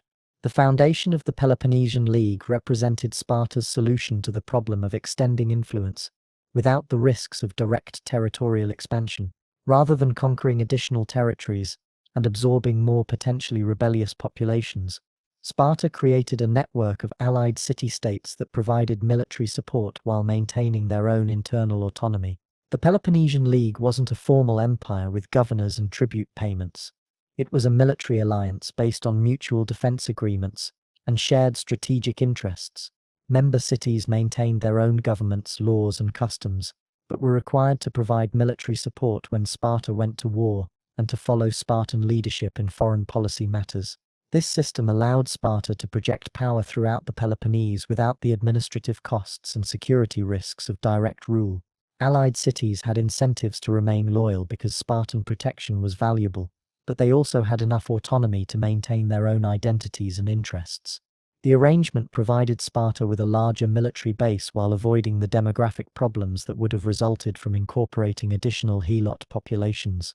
The success of the Peloponnesian League demonstrated Spartan diplomatic skill that often gets overlooked in accounts that focus on their military prowess. Creating and maintaining this alliance required careful attention to the interests of different member cities, skillful negotiation of disputes between allies, and the ability to project just enough power to maintain leadership without triggering rebellions. The League also revealed the limitations of Spartan power projection. While Sparta could dominate the Peloponnese through this alliance system, extending influence beyond the peninsula was much more difficult. The demographic constraints of their society meant that Sparta couldn't sustain long-term military commitments in distant territories, and their cultural isolation made it difficult to understand and influence non-Peloponnesian Greek communities. Spartan isolationism wasn't just cultural preference, it was strategic necessity imposed by the requirements of internal security. Every Spartan warrior who left the homeland was a warrior who wasn't available to suppress helot uprisings or defend against invasions. This created powerful incentives to avoid foreign entanglements that might leave the homeland vulnerable. The isolationist tendency was reinforced by Spartan cultural conservatism and suspicion of foreign influences. Citizens who traveled extensively or developed relationships with non-Spartans were viewed with suspicion as potentially corrupted by outside ideas. The state actively discouraged foreign travel, limited contact with foreign visitors, and maintained cultural barriers that prevented the kind of intellectual and economic exchange that characterized other Greek cities. This isolationism had both advantages and costs. It helped preserve the unique characteristics of Spartan society and prevented the development of outside loyalties that might compromise citizen dedication to the state. But it also limited Spartan understanding of developments in the broader Greek world and made it difficult to adapt to changing strategic circumstances. The military deterrent effect of Spartan power was perhaps their greatest strategic asset. The reputation of Spartan warriors was so formidable that potential enemies often chose not to challenge them directly, allowing Sparta to achieve strategic goals without actually fighting. This deterrent effect was carefully cultivated through selective displays of military power and the systematic cultivation of their fearsome reputation. The deterrent value of Spartan military power was multiplied by their willingness to use extreme violence when challenged. Unlike other Greek cities that might negotiate, compromise, or seek face-saving solutions to conflicts, Spartans had a reputation for fighting to the finish and showing no mercy to defeated enemies. This reputation made other cities much more willing to negotiate rather than fight, but maintaining deterrent credibility required occasional demonstrations of military power that could be costly and risky. Sparta had to be willing to fight when challenged, even when the strategic stakes were relatively minor, because any appearance of weakness might encourage broader challenges to their regional hegemony. The relationship between Sparta and her neighbors was thus a complex balance of oppression, alliance, and deterrence. The internal foundation of helot labor and perioikoi support made possible the military machine that dominated the Peloponnese, while the external alliance system and deterrent reputation allowed Sparta to maintain regional hegemony without overextending their limited military resources. This system worked remarkably well for several centuries, allowing a small population of citizen warriors to dominate a much larger region through a combination of military excellence and strategic skill. But the system also contained internal contradictions and limitations that would eventually contribute to Spartan decline. The demographic imbalance with the helots created permanent security challenges, the isolationist tendencies limited adaptability, and the exclusive focus on military power made it difficult to respond to non-military challenges. The stage was being set for the great test that would define Spartan identity for all time, the Persian Wars that would provide the ultimate demonstration of Spartan military valor, while also revealing the limitations of their strategic approach. The relationship with their neighbors had created the foundation for Spartan power, but it had also created constraints that would shape their response to the greatest external threat they had ever faced. The year was 480 BCE, and the largest military force the world had ever seen was marching toward Greece. Xerxes, the king of kings, ruler of an empire that stretched from India to Egypt, had assembled over 1 million soldiers, sailors, and support personnel for the conquest of Europe. His father Darius had failed to subdue the Greeks at Marathon 10 years earlier, a humiliating defeat that demanded vengeance and threatened the prestige of Persian imperial power. But for the Spartans, this wasn't just another war. It was the ultimate test of everything their society stood for. For 3 centuries, they had shaped their entire civilization around the production of superior warriors. Now they would discover whether their extreme military culture could stand against the resources of the world's greatest empire.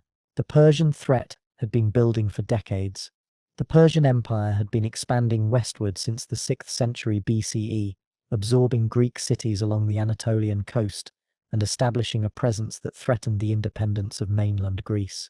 The failed Persian invasion at Marathon in 490 BCE had been more of a reconnaissance in force than a serious conquest attempt.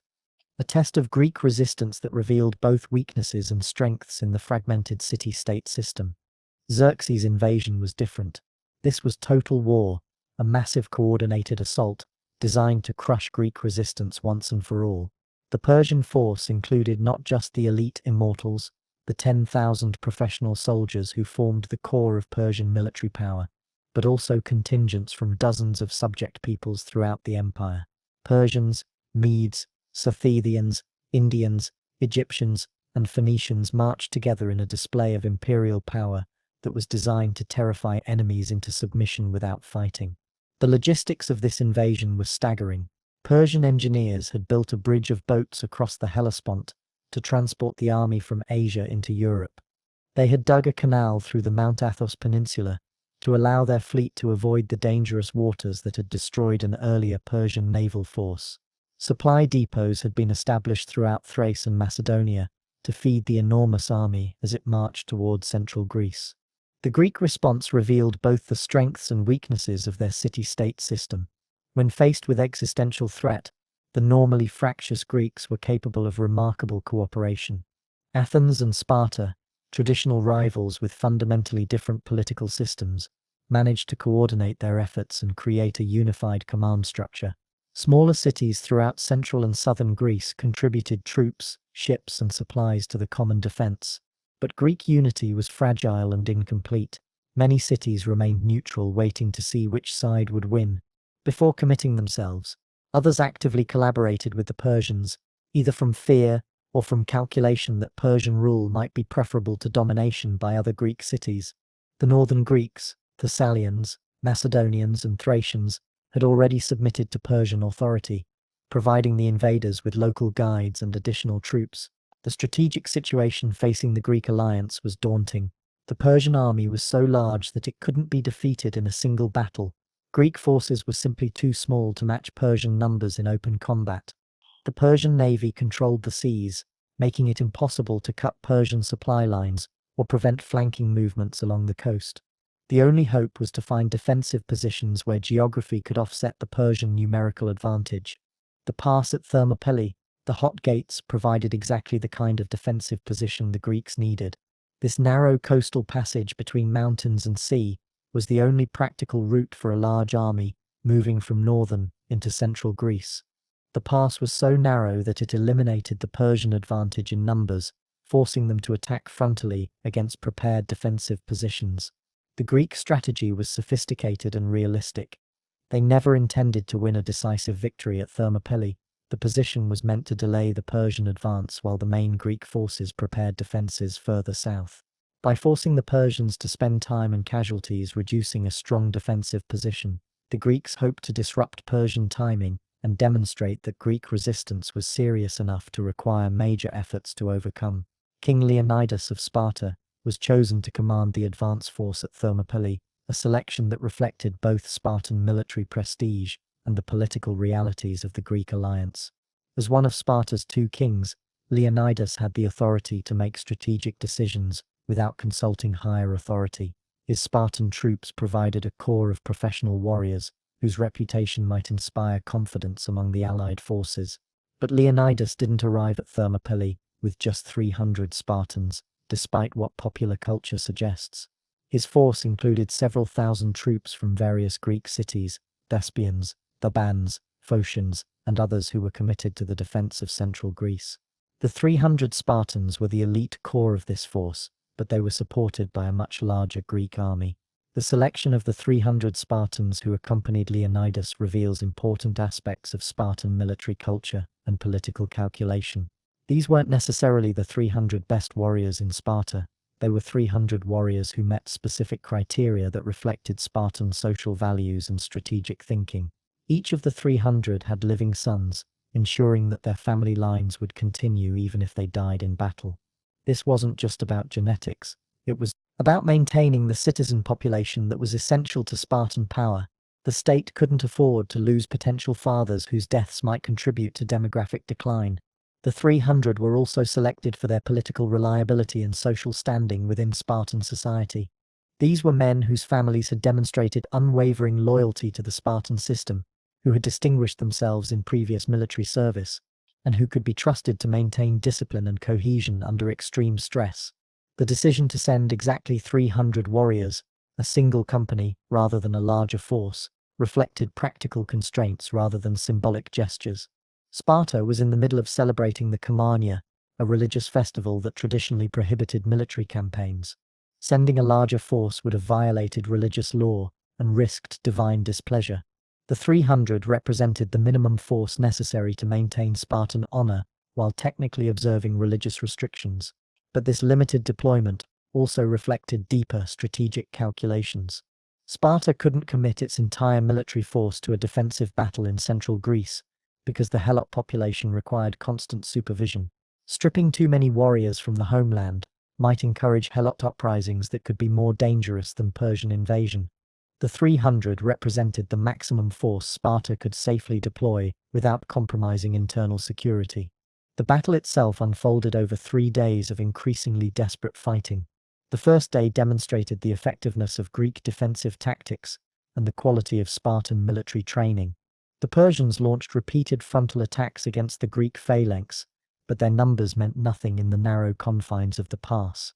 Wave after wave of Persian infantry broke against the Greek spear wall, unable to bring their superior numbers to bear. The Persian attacks weren't random or poorly coordinated. They represented sophisticated attempts to break through Greek defenses using different tactical approaches. Persian archers attempted to suppress Greek resistance with massive arrow volleys, but the Greeks simply raised their shields and waited for the archery to stop before resuming fighting. Persian cavalry tried to flank the position, but the terrain made mounted attacks impossible. Most tellingly, Xerxes committed his elite immortals to the assault, expecting that his best troops would be able to break through where regular infantry had failed. But the immortals discovered that individual courage and skill meant nothing against well-organized collective resistance. The Greek phalanx wasn't just a military formation. It was a tactical system that multiplied individual effectiveness through disciplined cooperation. The second day of fighting saw more of the same, with Persian forces becoming increasingly frustrated and demoralized by their inability to make progress against the Greek position. Persian tactical doctrine was based on the assumption that superior numbers and individual heroics could overcome any defensive position. The Thermopylae revealed the limitations of this approach against disciplined collective resistance. The deadlock was broken not by military genius, but by betrayal. A local Greek named Ephialtes showed the Persians a mountain path that allowed them to outflank the Greek position and attack from the rear. This wasn't a secret route known only to locals. The Greeks had posted a force of Phocians to guard it, but the Phocians abandoned their position when attacked, allowing the Persian flanking force to reach the rear of the main Greek position. When Leonidas realized that his position had been compromised, he faced a crucial decision that would define Spartan identity for the next 2 millennia. He could order a general retreat that would save most of his forces for future battles, or he could make a last stand that would mean certain death for his entire command. The decision to fight to the death wasn't made from blind heroism or death-seeking fanaticism.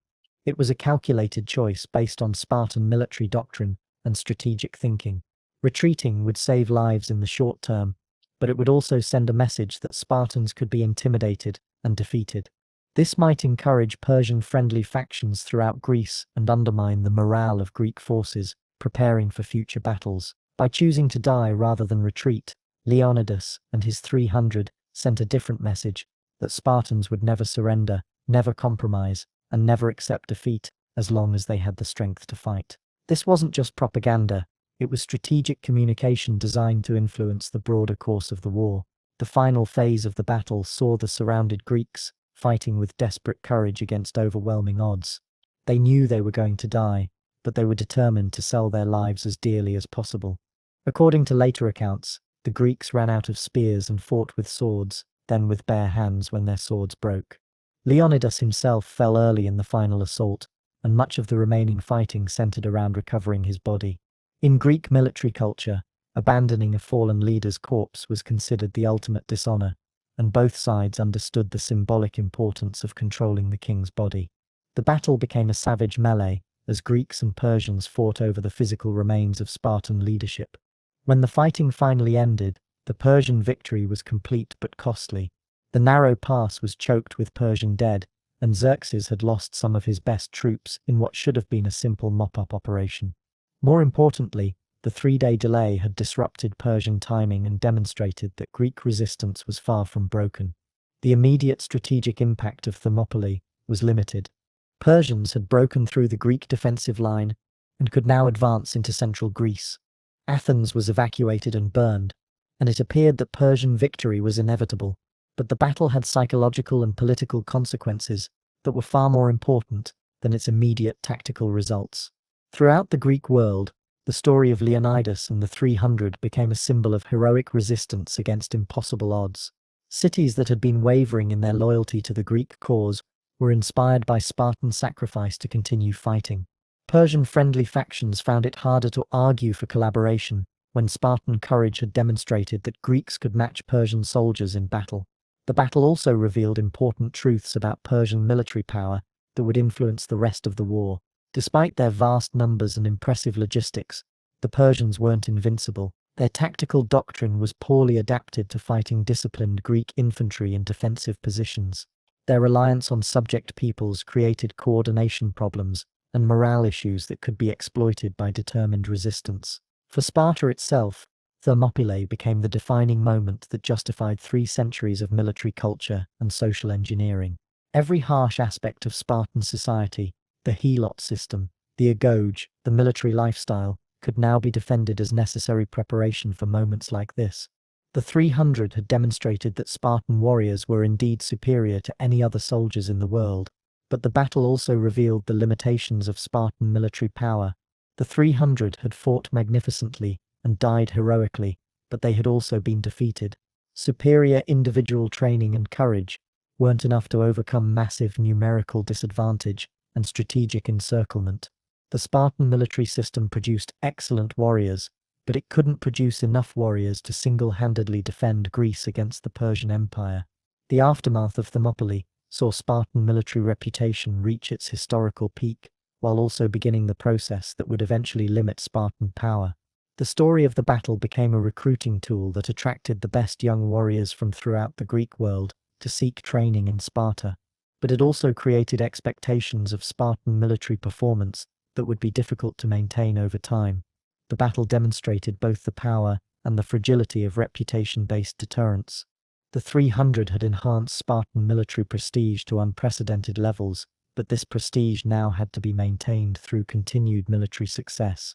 Any future defeats would be measured against the standard of Thermopylae, making it increasingly difficult for Sparta to acknowledge limitations or accept compromises. Thermopylae thus marked both the climax and the beginning of the end of classical Spartan power.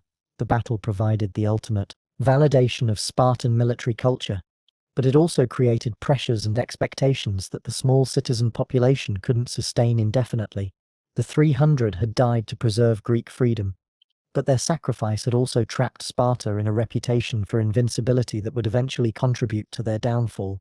The Hot Gates had witnessed the birth of a legend that would inspire warriors for the next 2,000 years, but they had also revealed the mathematical realities that would ultimately defeat the Spartan system. Even the best warriors in the world couldn't overcome the simple fact that 300 is a smaller number than 100,000, no matter how courageously they fight. The victory over Persia should have been the beginning of a golden age for Sparta. They had proven their military superiority on the world stage, saved Greek civilization from foreign conquest, and emerged as the undisputed leaders of the Greek military alliance. But victory brought unexpected problems that the Spartan system was poorly equipped to handle, and within 50 years of Thermopylae, Sparta would find itself locked in a death struggle with its former ally Athens. The transformation of Athens from Spartan ally to existential enemy wasn't the result of a single dramatic betrayal. It was the inevitable consequence of two fundamentally incompatible approaches to power and civilization. Where Sparta had created a military society focused on land-based control of the Peloponnese, Athens had developed a commercial empire based on naval power and maritime trade. These two systems were bound to collide as both cities expanded their spheres of influence. The seeds of conflict were planted immediately after the Persian withdrawal. While Sparta was content to return to its traditional isolationism, once the foreign threat had been eliminated, Athens saw the Persian retreat as an opportunity for expansion. The Athenians understood that Persia might return, and they were determined to build a defensive system that could prevent future invasions while also advancing Athenian economic and political interests. The creation of the Delian League in 478 BCE marked the beginning of Athens' transformation from city-state to empire. Ostensibly a defensive alliance designed to prevent Persian return, the League quickly became a vehicle for Athenian expansion and wealth accumulation. Island and coastal cities throughout the Aegean Sea were required to contribute either ships or money to the common defense, with Athens controlling the League's treasury and military leadership. The Delian League represented everything that Spartan political culture opposed. It was an innovative institution that broke with traditional Greek practices. It was based on commercial relationships and monetary contributions rather than traditional military obligations. It encouraged cultural exchange and intellectual development that Spartans viewed as corrupting foreign influences. Most dangerously, it was expanding Athenian power and influence throughout the Greek world. Sparta watched this Athenian expansion with growing alarm, but initially couldn't decide how to respond. The Spartan political system was designed for making military decisions, not for handling complex diplomatic and economic challenges. The dual kingship, council of elders, and citizen assembly were effective institutions for managing traditional warfare, but they were poorly adapted to the kind of long-term strategic planning that would be necessary to counter Athenian expansion. The demographic constraints that had always limited Spartan options became increasingly problematic as Athens grew stronger. Sparta couldn't match Athenian naval power because Helot security requirements prevented the deployment of large numbers of citizens on extended overseas campaigns. They couldn't compete economically because Spartan citizens were forbidden to engage in trade or commercial activities. They couldn't counter Athenian cultural influence because their isolationist policies limited contact with the broader Greek world. The first direct clash came in 460 BCE, when Athens began supporting Helot rebels and other enemies of Sparta. This wasn't just diplomatic maneuvering, it was a direct attack on the foundation of Spartan society. If Athens could encourage successful Helot uprisings, the entire Spartan social system would collapse. The threat was existential, requiring a military response despite Spartan preferences for avoiding foreign entanglements. The First Peloponnesian War lasted 15 years and ended in a stalemate that satisfied neither side. Sparta demonstrated that it could defend its homeland and maintain control over its Helot population, but couldn't prevent Athenian expansion in other regions. Athens proved that it could project power throughout the Greek world and build a profitable maritime empire, but couldn't defeat Sparta on land or break the Peloponnesian League. The 30 Years' Peace signed in 446 BCE was supposed to resolve these tensions by dividing Greece into separate spheres of influence. Sparta would dominate the Peloponnese and focus on land-based power, while Athens would control the seas and concentrate on maritime empire.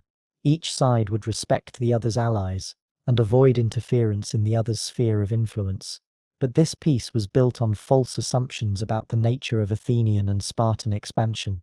Both systems had internal dynamics that required continued growth and success to maintain stability. Athens needed tribute from new allies to fund its democracy and naval power. Sparta needed to maintain its reputation for invincibility to prevent Helot rebellions and allied defections. Neither side could afford to appear weak or accept permanent limitations on its influence. The peace collapsed in 432 BCE over a seemingly minor dispute involving Corcyra, a naval power that both Athens and Sparta wanted as an ally. Specific details of the conflict were less important than what it represented. A fundamental incompatibility between two systems that had outgrown the traditional Greek city-state model and now threatened each other's existence. The Great Peloponnesian War that began in 431 BCE wasn't just another conflict between Greek cities. It was a struggle between two different visions of what Greek civilization should become. Athens represented innovation, democracy, commercial expansion, and cultural creativity. Sparta represented tradition, military excellence, political stability, and social discipline. Only one model could survive as the dominant force in the Greek world. Pericles, the Athenian leader, understood that Athens couldn't defeat Sparta in traditional land warfare. Instead, he developed a revolutionary strategy based on Athens' naval superiority and the defensive capabilities of the city's walls. Rather than meeting Spartan armies in open battle, Athens would withdraw behind its fortifications, use its navy to maintain supply lines, and conduct naval raids against Spartan territory and allies. This strategy was psychologically difficult for Athenians to accept, because it required watching Spartan armies devastate Athenian countryside without responding. But it was strategically sound because it played to Athenian strengths while avoiding Spartan advantages. If Athens could maintain its naval empire while avoiding decisive land battles, Sparta would eventually be forced to negotiate or exhaust itself in fruitless campaigns. The Spartan response revealed both the strengths and limitations of their military system.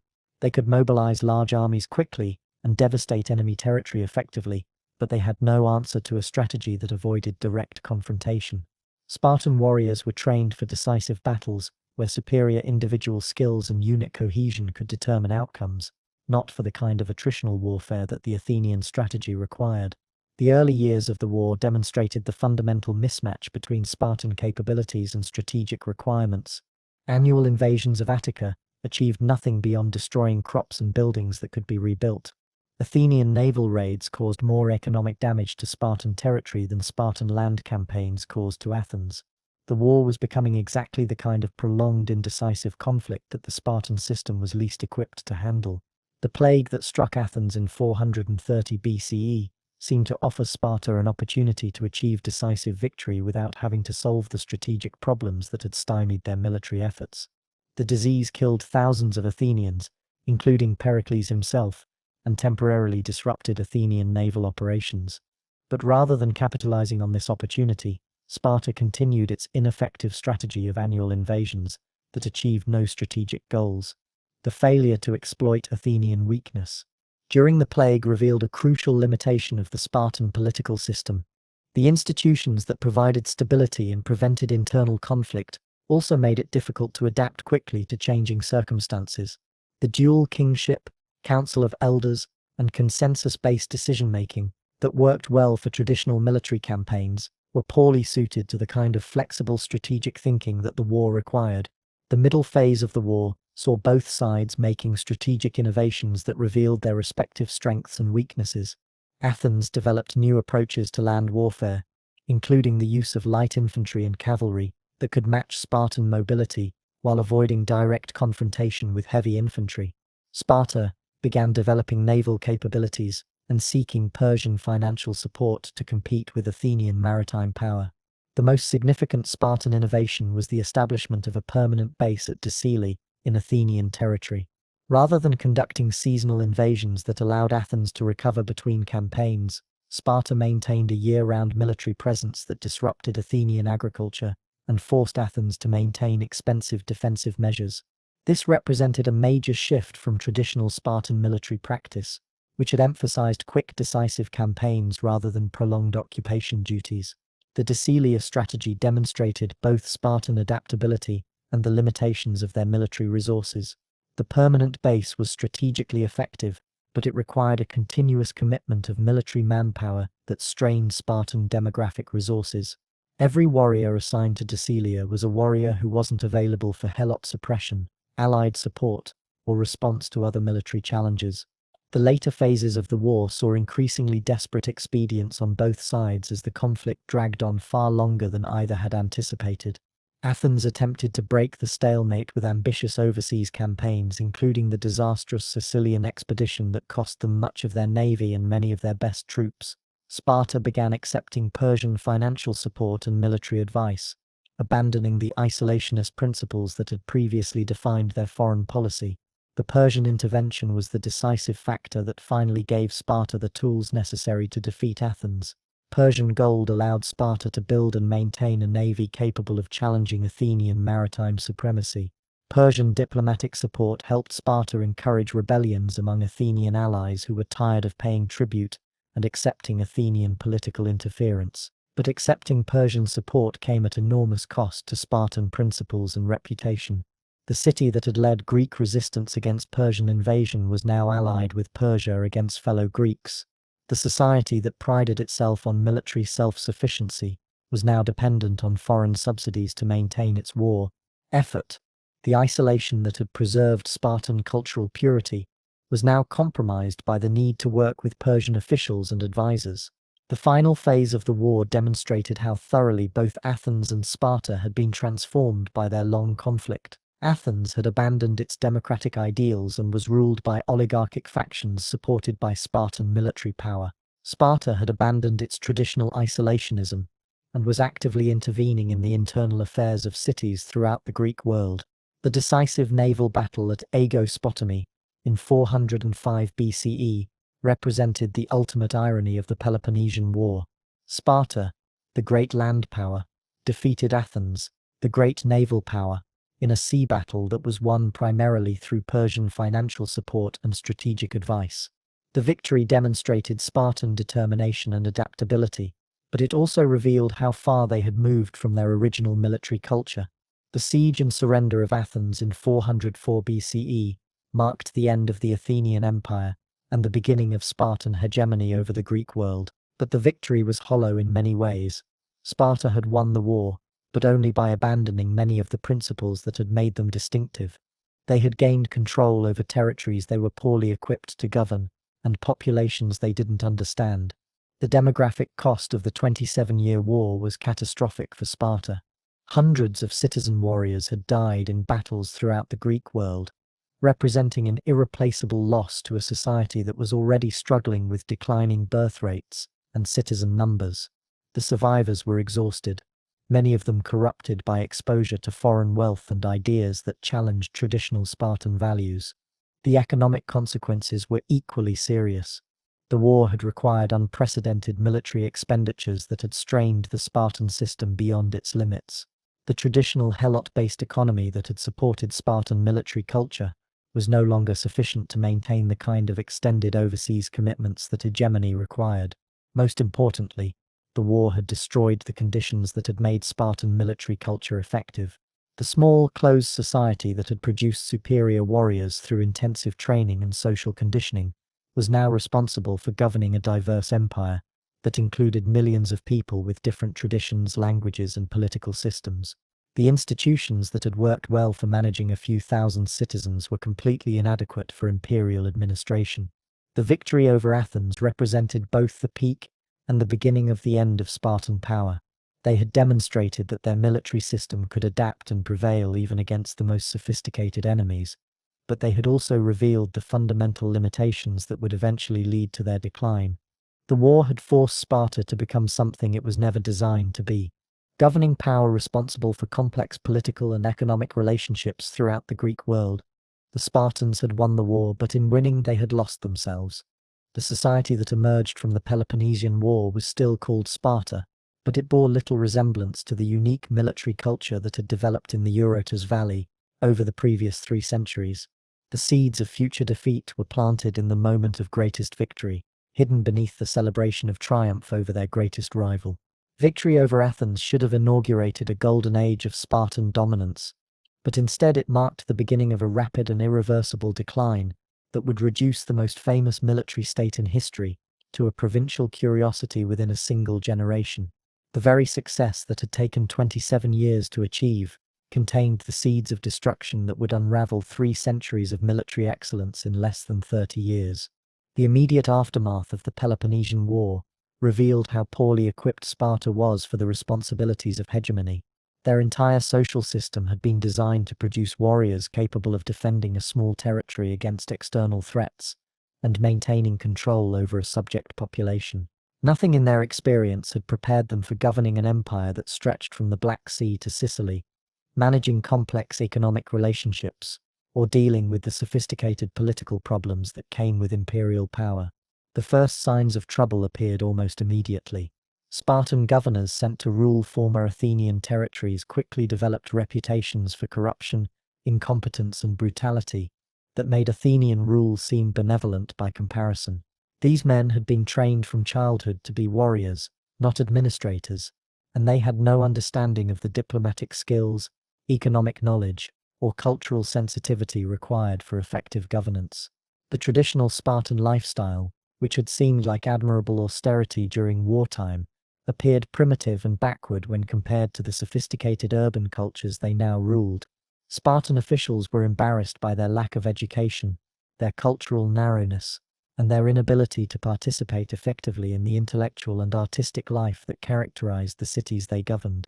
More seriously, contact with the wealth and luxury of the former Athenian Empire began to corrupt the rigid social discipline that had been the foundation of Spartan military effectiveness. Warriors who had been content with simple food and basic clothing in their homeland were exposed to silk, fine wines, elaborate architecture, and all the material pleasures that their society had deliberately rejected. Some Spartans proved remarkably resistant to these temptations, maintaining their traditional lifestyle even when surrounded by luxury, but others were seduced by the possibilities of wealth and comfort that imperial rule offered. The accumulation of individual riches, strictly forbidden under traditional Spartan law, became increasingly common among the governing class. This corruption wasn't just a matter of personal morality, it was a systemic threat to the social engineering that made Spartan military culture possible. The entire system depended on maintaining equality among citizens and preventing the development of individual wealth that might compromise collective loyalty. Once some Spartans began to accumulate personal fortunes, the incentive structure that supported military excellence began to break down. The demographic crisis that had been developing for centuries became acute during the period of imperial dominance. The small citizen population that had been adequate for defending the Peloponnese was completely insufficient for governing and garrisoning territories throughout the Mediterranean.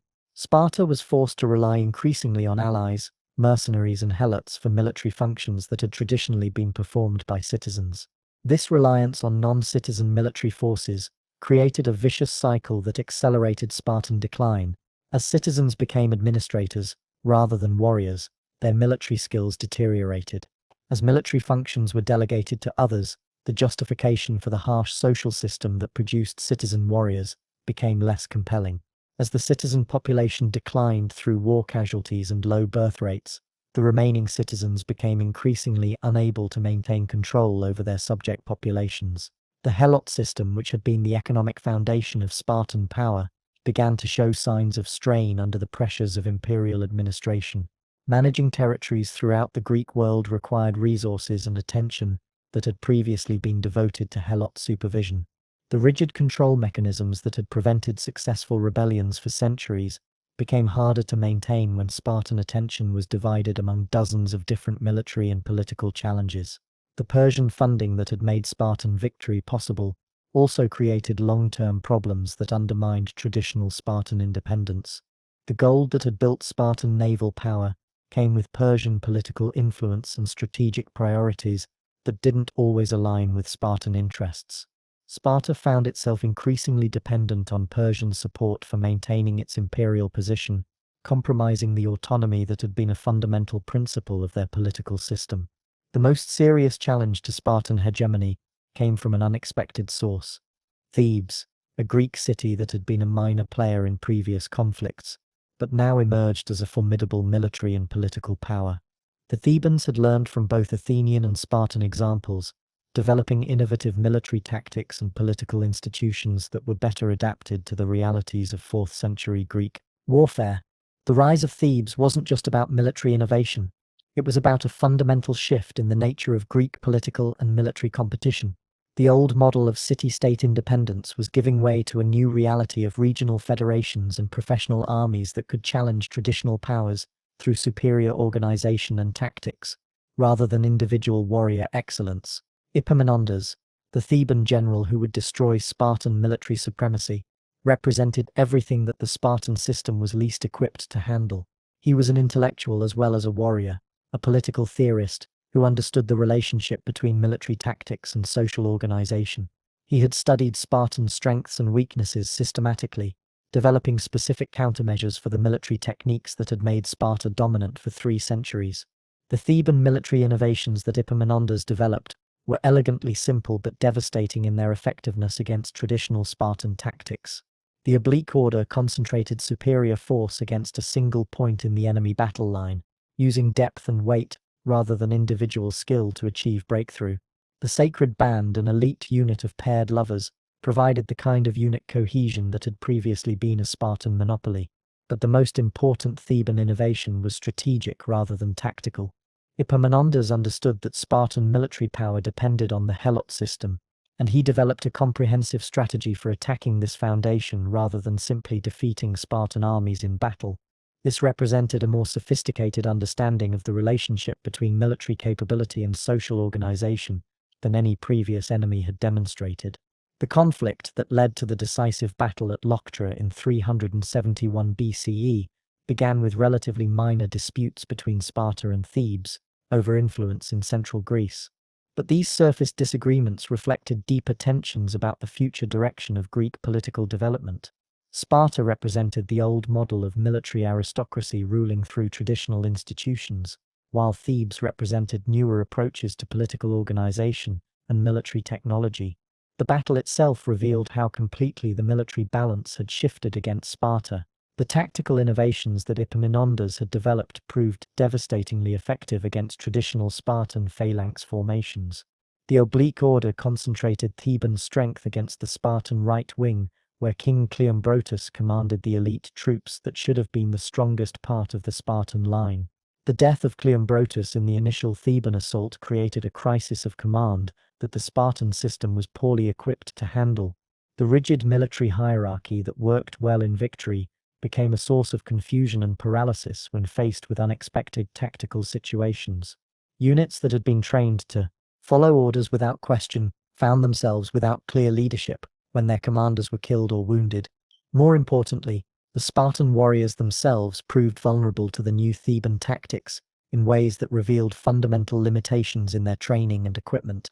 The individual excellence that had been the foundation of Spartan military superiority for centuries was irrelevant when faced with massed attacks that relied on weight and momentum rather than personal skill.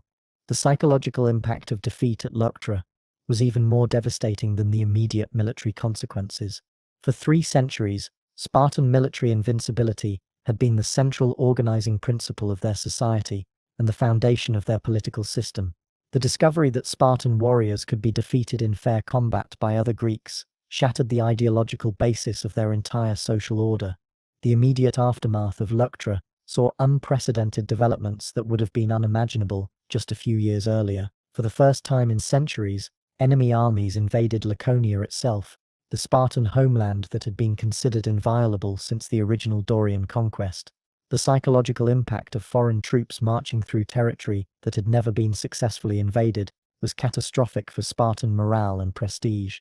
But the most significant consequence of Theban victory was the liberation of Messenia, the conquest of which had provided the economic foundation for classical Spartan society. Epaminondas understood that simply defeating Spartan armies wouldn't permanently reduce Spartan power. He had to attack the helot system that made Spartan military culture possible. The liberation of the Messenian helots eliminated, at a stroke, the agricultural surplus that had supported the Spartan citizen class for over 3 centuries. Without helot labor to work their estates, Spartan citizens were forced to choose between maintaining their military lifestyle and supporting themselves economically. Most chose economic survival, abandoning the military training and social discipline that had made them effective warriors. The establishment of Megalopolis as a fortified city, controlling access to Laconia, represented a permanent strategic threat that Sparta lacked the resources to eliminate. For the first time since the Dark Ages, Sparta faced the possibility of successful invasion by land-based enemies who could threaten the Helot system directly. The entire defensive strategy that had protected Spartan society for centuries was no longer viable. The demographic consequences of defeat at Leuctra accelerated the population decline that had been weakening Sparta for generations. Hundreds of citizen warriors were killed in the battle itself, representing an irreplaceable loss to a society that could no longer afford significant casualties. The survivors faced economic pressures that made marriage and child-rearing increasingly difficult, further reducing the birth rate among the citizen class. Perhaps most importantly, the ideological foundations of Spartan society were irreparably damaged by the demonstration that their military system was no longer superior to those of their enemies. The harsh social discipline that had been justified by military necessity now seemed pointless. When that discipline no longer produced military advantage, the sacrifices that had been acceptable when they guaranteed victory became intolerable when they led to defeat. The attempts to rebuild Spartan power after Leuctra revealed how thoroughly their society had been transformed by the pressures of imperial administration and military defeat. The citizens who remained were no longer the austere warriors of classical times. They were men who had been corrupted by exposure to wealth and luxury, who had lost the social discipline that had made their ancestors effective, and who lacked the numbers necessary to maintain traditional military practices. The traditional institutions of Spartan government proved completely inadequate for managing the crisis that followed defeat. The dual kingship, council of elders, and citizen assembly had been designed for making decisions about relatively simple military matters, not for handling the complex political and economic challenges that came with military decline and territorial loss. More fundamentally, the social system that had produced Spartan military excellence was no longer economically viable without the Helot labor force that had been its foundation.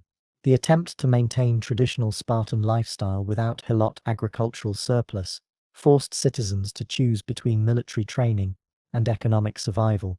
Most chose survival, abandoning the military culture that had defined their identity for centuries. The twilight of Sparta wasn't a gradual decline spread over generations. It was a catastrophic collapse that occurred within a single decade. The Battle of Leuctra in 371 BCE marked the end of Spartan military dominance. The liberation of Messenia eliminated the economic foundation of their society, and the invasion of Laconia shattered the psychological basis of their political system. By 360 BCE, less than 50 years after their victory over Athens, Sparta had been reduced from the dominant power in Greece to a regional city-state struggling to maintain its independence. The society that had once terrified enemies throughout the Mediterranean was now unable to defend its own territory against traditional rivals. The military culture that had been the envy and fear of the ancient world had collapsed so completely that it could never be rebuilt. The twilight of Sparta was complete, but the legend was just beginning. As the reality of Spartan power faded into history, the myth of Spartan excellence began to grow in the imagination of later generations, who would remember the victories and forget the limitations that had made those victories temporary. The collapse of Spartan military dominance after Leuctra should have marked the end of their historical significance, but instead it began a new chapter, in which Sparta struggled to find relevance in a rapidly changing world that had moved far beyond the city-state model that had once made them powerful. The rise of Macedon, under Philip II and his son Alexander, created political and military realities that made traditional Spartan approaches to warfare and governance completely obsolete. Philip II of Macedon represented everything that Sparta was not: innovative, adaptive, willing to learn from others, and capable of integrating different military traditions into a coherent system that was superior to any of its components. While Sparta clung to traditional phalanx tactics and social institutions that had been effective 3 centuries earlier, Philip developed new approaches to warfare that combined Macedonian heavy cavalry, improved infantry equipment, and siege technologies that could overcome any traditional Greek defensive system. The Macedonian military revolution wasn't just about better weapons or tactics, it was about a fundamentally different approach to organizing and employing military power. Philip created the first truly professional army in European history, with soldiers who served for years rather than seasons, who were equipped with standardized weapons and armor, and who were trained to fight as part of integrated combined arms formations. This professional military system required resources and organizational capabilities that were far beyond what any traditional city-state could provide. Philip controlled gold mines in Thrace that provided the financial foundation for maintaining large standing armies. He developed administrative systems that could manage complex logistics over vast distances. Most importantly, he created political institutions that could integrate conquered territories into a unified kingdom, rather than simply extracting tribute. Sparta watched these developments with a mixture of incomprehension and disdain. The traditional Spartan worldview couldn't accommodate the possibility that their military system might be fundamentally obsolete. The social conditioning that had made Spartan warriors effective also made them psychologically incapable of acknowledging that others might have developed superior approaches to warfare. The first direct confrontation between Spartan and Macedonian military systems came in 338 BCE at the Battle of Chaeronea, where Philip defeated a coalition of Greek city-states that included both Athens and Thebes. Sparta wasn't present at this decisive battle. They had refused to join the coalition against Philip, not from cowardice but from a stubborn insistence that they could maintain their independence through their own military strength. This absence from Chaeronea was typical of Sparta's response to the Macedonian challenge. Rather than adapting to new realities or forming alliances that might preserve some degree of autonomy, Sparta chose isolation and defiance. They seemed to believe that their reputation for military excellence would somehow protect them from the new forms of power that Philip was developing. The aftermath of Chaeronea demonstrated how completely the balance of power in Greece had shifted. Philip established the League of Corinth, a political organization that united most Greek city-states under Macedonian leadership for a planned invasion of Persia. Every significant Greek power joined this league except Sparta, which maintained its traditional isolationism even when that isolation guaranteed political irrelevance. Philip's approach to dealing with Sparta revealed both the extent of Macedonian power and the degree to which Sparta had become politically insignificant. Rather than conquering Sparta directly, Philip simply ignored them. He invaded Laconia, devastated Spartan territory, and liberated additional Helot communities, but he didn't bother to occupy Spartan territory or destroy their city. Sparta had become so weak that it wasn't worth the effort required for complete conquest. This calculated humiliation was more devastating to Spartan pride than outright destruction would have been. Philip was demonstrating that Sparta was no longer significant enough to require serious attention. The city that had once dominated Greek politics was now treated as a minor irritant that could be dealt with through occasional raids rather than systematic conquest.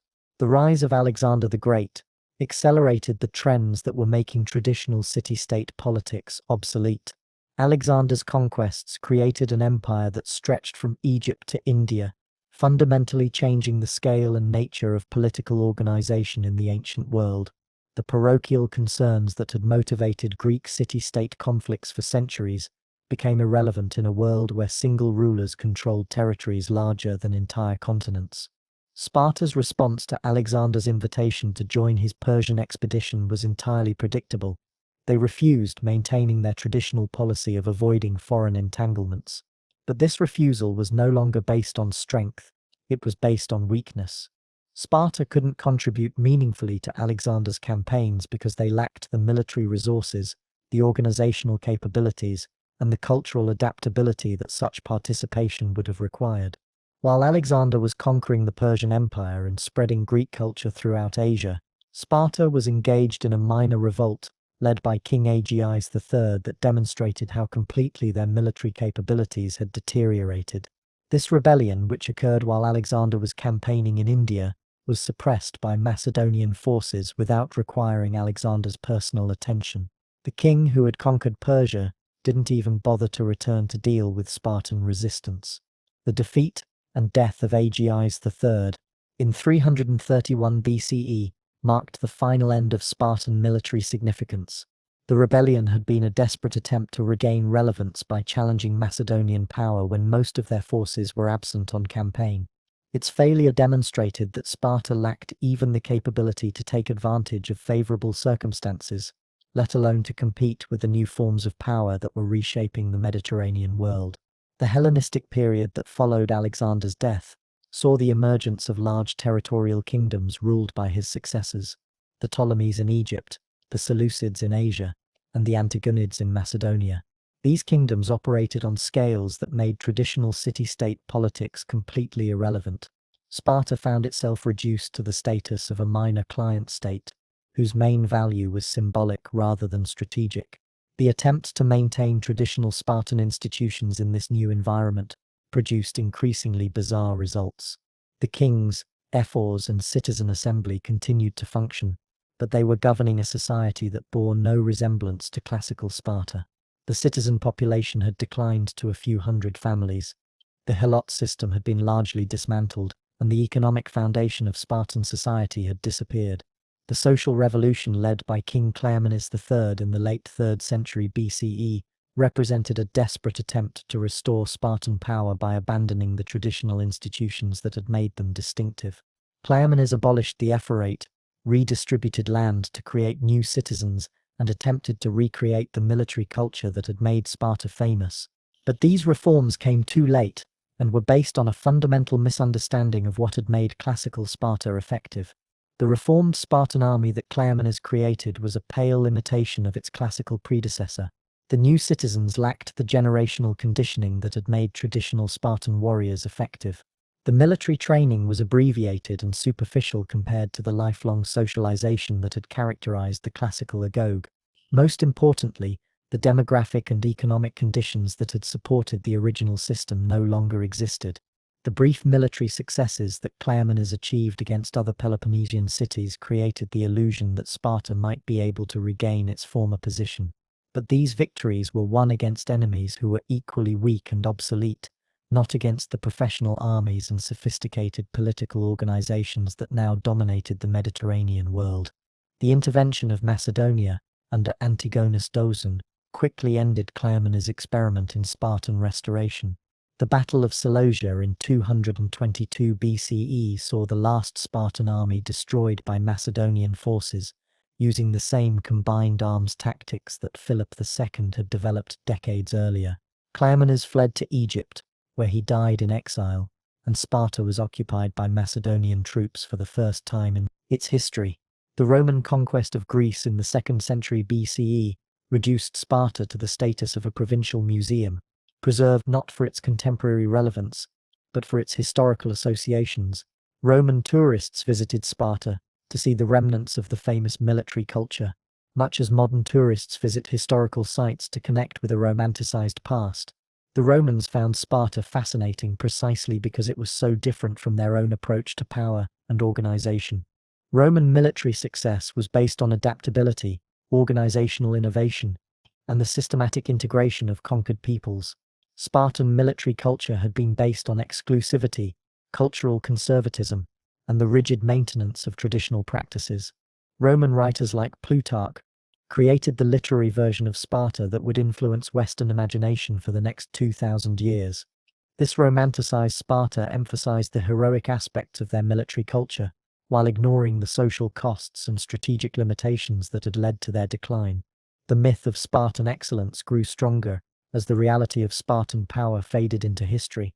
The transformation of Sparta into a tourist destination revealed how completely their society had been transformed by historical change. The city that had once forbidden foreign visitors now depended on them economically. The warrior culture that had prized secrecy and isolation now performed traditional rituals for the entertainment of curious outsiders. Young Spartans continued to endure ritual floggings at the altar of Artemis Orthia, but these ceremonies were now entertainment for Roman spectators rather than genuine military training. The traditional institutions continued to function, but they governed a society that was completely dependent on outside support and had no real political autonomy. The persistence of Spartan institutions long after they had lost their original function demonstrated both the power of cultural tradition and its ultimate irrelevance when faced with fundamental changes in political and military technology. Sparta had become a living museum, preserving the forms of classical military culture while completely losing its substance. The final irony of Spartan history was that their greatest influence came not from their military achievements, but from their literary reputation. The Sparta that inspired later generations was largely a creation of non-Spartan writers who emphasized the heroic aspects of their culture while ignoring its limitations and contradictions. This mythological Sparta would prove more durable and influential than the historical reality had ever been. While the actual Spartan military system had lasted only a few centuries before being superseded by more effective approaches to warfare, the idea of Spartan excellence would inspire military cultures for the next 2 millennia. The end of historical Sparta was not dramatic. It was a quiet fade into provincial irrelevance as the world moved beyond the city-state model that had made them briefly dominant. But the beginning of mythological Sparta was just starting, as later generations would find in their story lessons and inspiration that the historical Spartans themselves might not have recognized. The historical Sparta died a quiet death in the provincial obscurity of Roman Greece, but the mythological Sparta was just being born. Over the next 2,000 years, the idea of Spartan excellence would prove far more powerful and enduring than the reality had ever been, inspiring military cultures, educational theories, and political movements that would have been unrecognizable to the warriors who died at Thermopylae. The transformation of Sparta from historical reality to cultural myth began almost immediately after their military decline. Greek and Roman writers, fascinated by a society so different from their own, began creating literary versions of Spartan culture that emphasized heroic virtues while ignoring practical limitations. These early accounts established the basic narrative framework that would shape Western understanding of Sparta for centuries to come. Plutarch's biography of Lycurgus, written in the 1st century CE, became the most influential ancient source on Spartan society. Plutarch wasn't a historian in the modern sense. He was a moralist who used historical examples to illustrate philosophical points about virtue and character. His account of Spartan institutions was designed to provide moral instruction rather than accurate historical description. Plutarch's Sparta was a society of perfect warriors who had achieved moral excellence through rigorous self-discipline and devotion to collective good. This idealized version ignored the helot system that had made Spartan military culture possible, downplayed the brutal aspects of Spartan education, and presented their isolationism as virtuous self-sufficiency rather than strategic limitation. The mythological power of this idealized Sparta was enormous.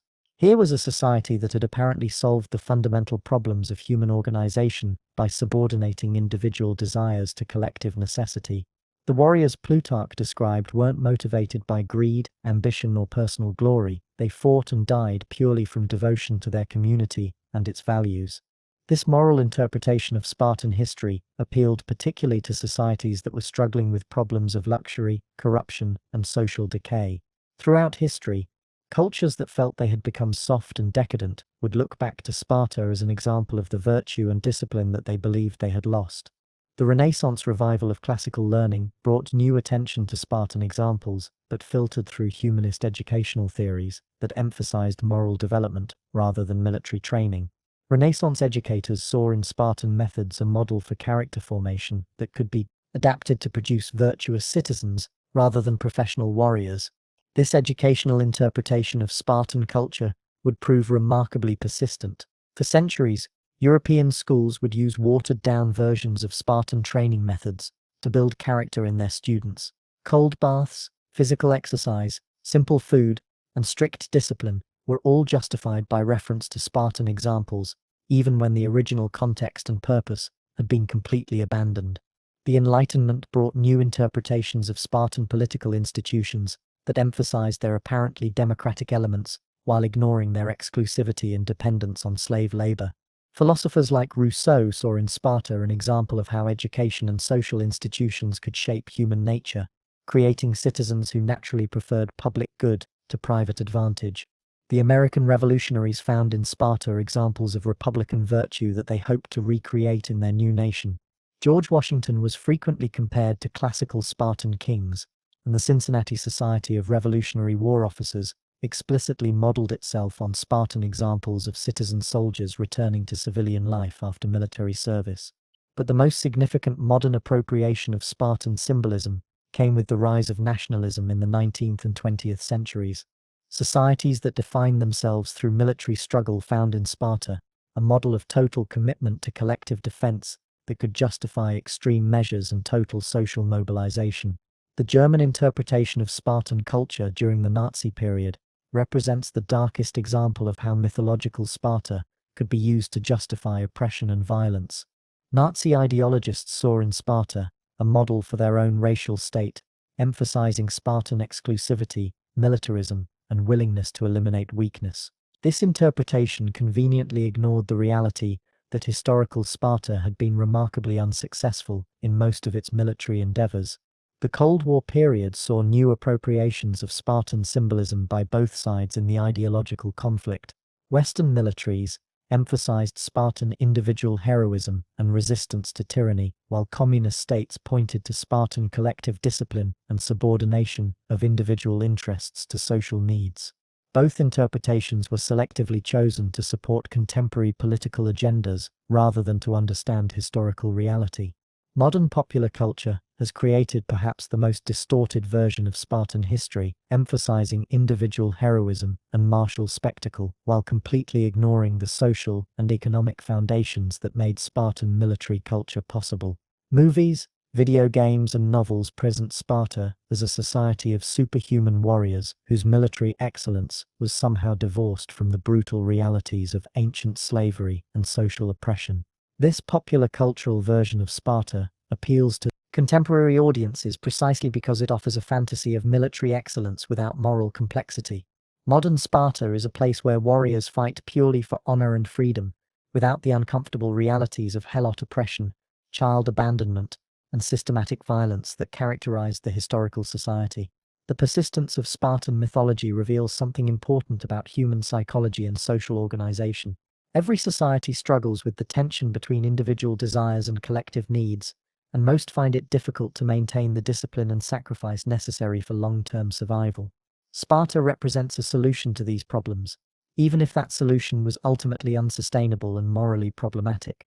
The educational legacy of Sparta is perhaps more significant than its military influence. For over 2,000 years, educators have looked to Spartan methods as examples of how rigorous training can shape human character and capability. While few modern educators would endorse the brutality of the original agoge, many still believe that character is formed through challenge, discipline, and the gradual increase of demands and expectations. Modern military training programs around the world still use methods that can be traced back to Spartan examples. The emphasis on unit cohesion, the use of shared hardship to build bonds between soldiers, the deliberate creation of artificial stress to test psychological resilience, all of these approaches reflect insights that the Spartans pioneered thousands of years ago. But the most important lesson of Spartan history may be negative rather than positive.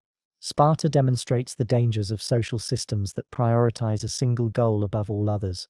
Their exclusive focus on military excellence produced remarkable short-term results, but it also created a society that was brittle, inflexible, and ultimately unable to adapt to changing circumstances. The demographic limitations that eventually destroyed Sparta offer particular lessons for modern societies. The Spartan citizen population never exceeded a few thousand adults, making them vulnerable to casualties that larger societies could easily absorb. Their exclusive social system prevented them from integrating new populations or adapting to population decline, creating a death spiral that eventually made them militarily irrelevant. The economic foundation of Spartan society, the exploitation of helot labor, created military capabilities that were ultimately unsustainable. The constant threat of helot rebellion absorbed resources and attention that might have been used for expansion or adaptation. The moral corruption that came from systematic oppression undermined the very values that Spartan military culture was supposed to embody. Perhaps most importantly, Spartan isolationism prevented them from learning from others or adapting to new forms of military and political organization. The cultural conservatism that preserved their distinctive institutions also made it impossible for them to respond effectively when those institutions became obsolete. The lesson isn't that military excellence is unimportant, or that discipline and sacrifice are meaningless. The lesson is that these qualities must be balanced against other human values and must be adaptable to changing circumstances. Societies that define themselves too narrowly or pursue single goals too exclusively risk the same kind of decline that eventually overtook Sparta. Modern democracies face some of the same challenges that confronted ancient Sparta, though in very different forms. How do you maintain social cohesion in diverse societies? How do you balance individual freedom with collective needs? How do you preserve cultural values while adapting to technological and social change? How do you maintain military effectiveness without becoming militaristic? The Spartan example suggests that there are no easy answers to these questions, but it also demonstrates the importance of asking them. Societies that stop questioning their fundamental assumptions, or that become too rigid in their approaches to social organization, risk the same kind of decline that reduced the most famous military culture in history to a tourist curiosity. The final irony of Spartan history is that their greatest achievement may have been creating a story that continues to inspire and instruct, long after the society that created it has vanished. The historical Spartans lasted only a few centuries before being superseded by more effective forms of military and political organization. But the mythological Spartans have influenced human culture for over 2 millennia and show no signs of losing their power. This suggests that the most important legacy of any society may not be its immediate practical achievements, but the stories it leaves behind and the lessons those stories teach to future generations. Sparta's story teaches us about the possibilities and limitations of human social organization, about the costs and benefits of discipline and sacrifice, and about the eternal tension between individual desires and collective needs. The warriors who died at Thermopylae could never have imagined that their sacrifice would be remembered and celebrated thousands of years later by people living in societies they couldn't have conceived. But their story has become part of the permanent heritage of human civilization, a reminder of what people can achieve when they commit themselves completely to ideals larger than their individual lives. The legacy of the Spartans is thus both inspiring and cautionary. It reminds us of the heights that human beings can reach through discipline, training, and collective commitment. But it also warns us of the dangers of extremism, exclusivity, and the subordination of all human values to a single goal. The true lesson of Sparta may be that excellence is always possible, but it must be pursued with wisdom, moderation, and respect for the full range of human needs and aspirations. In the end, Sparta faded quietly into history, but its legend lives on, a permanent reminder of both human potential and human limitations. A story that continues to inspire and instruct as each new generation faces the eternal challenges of social organization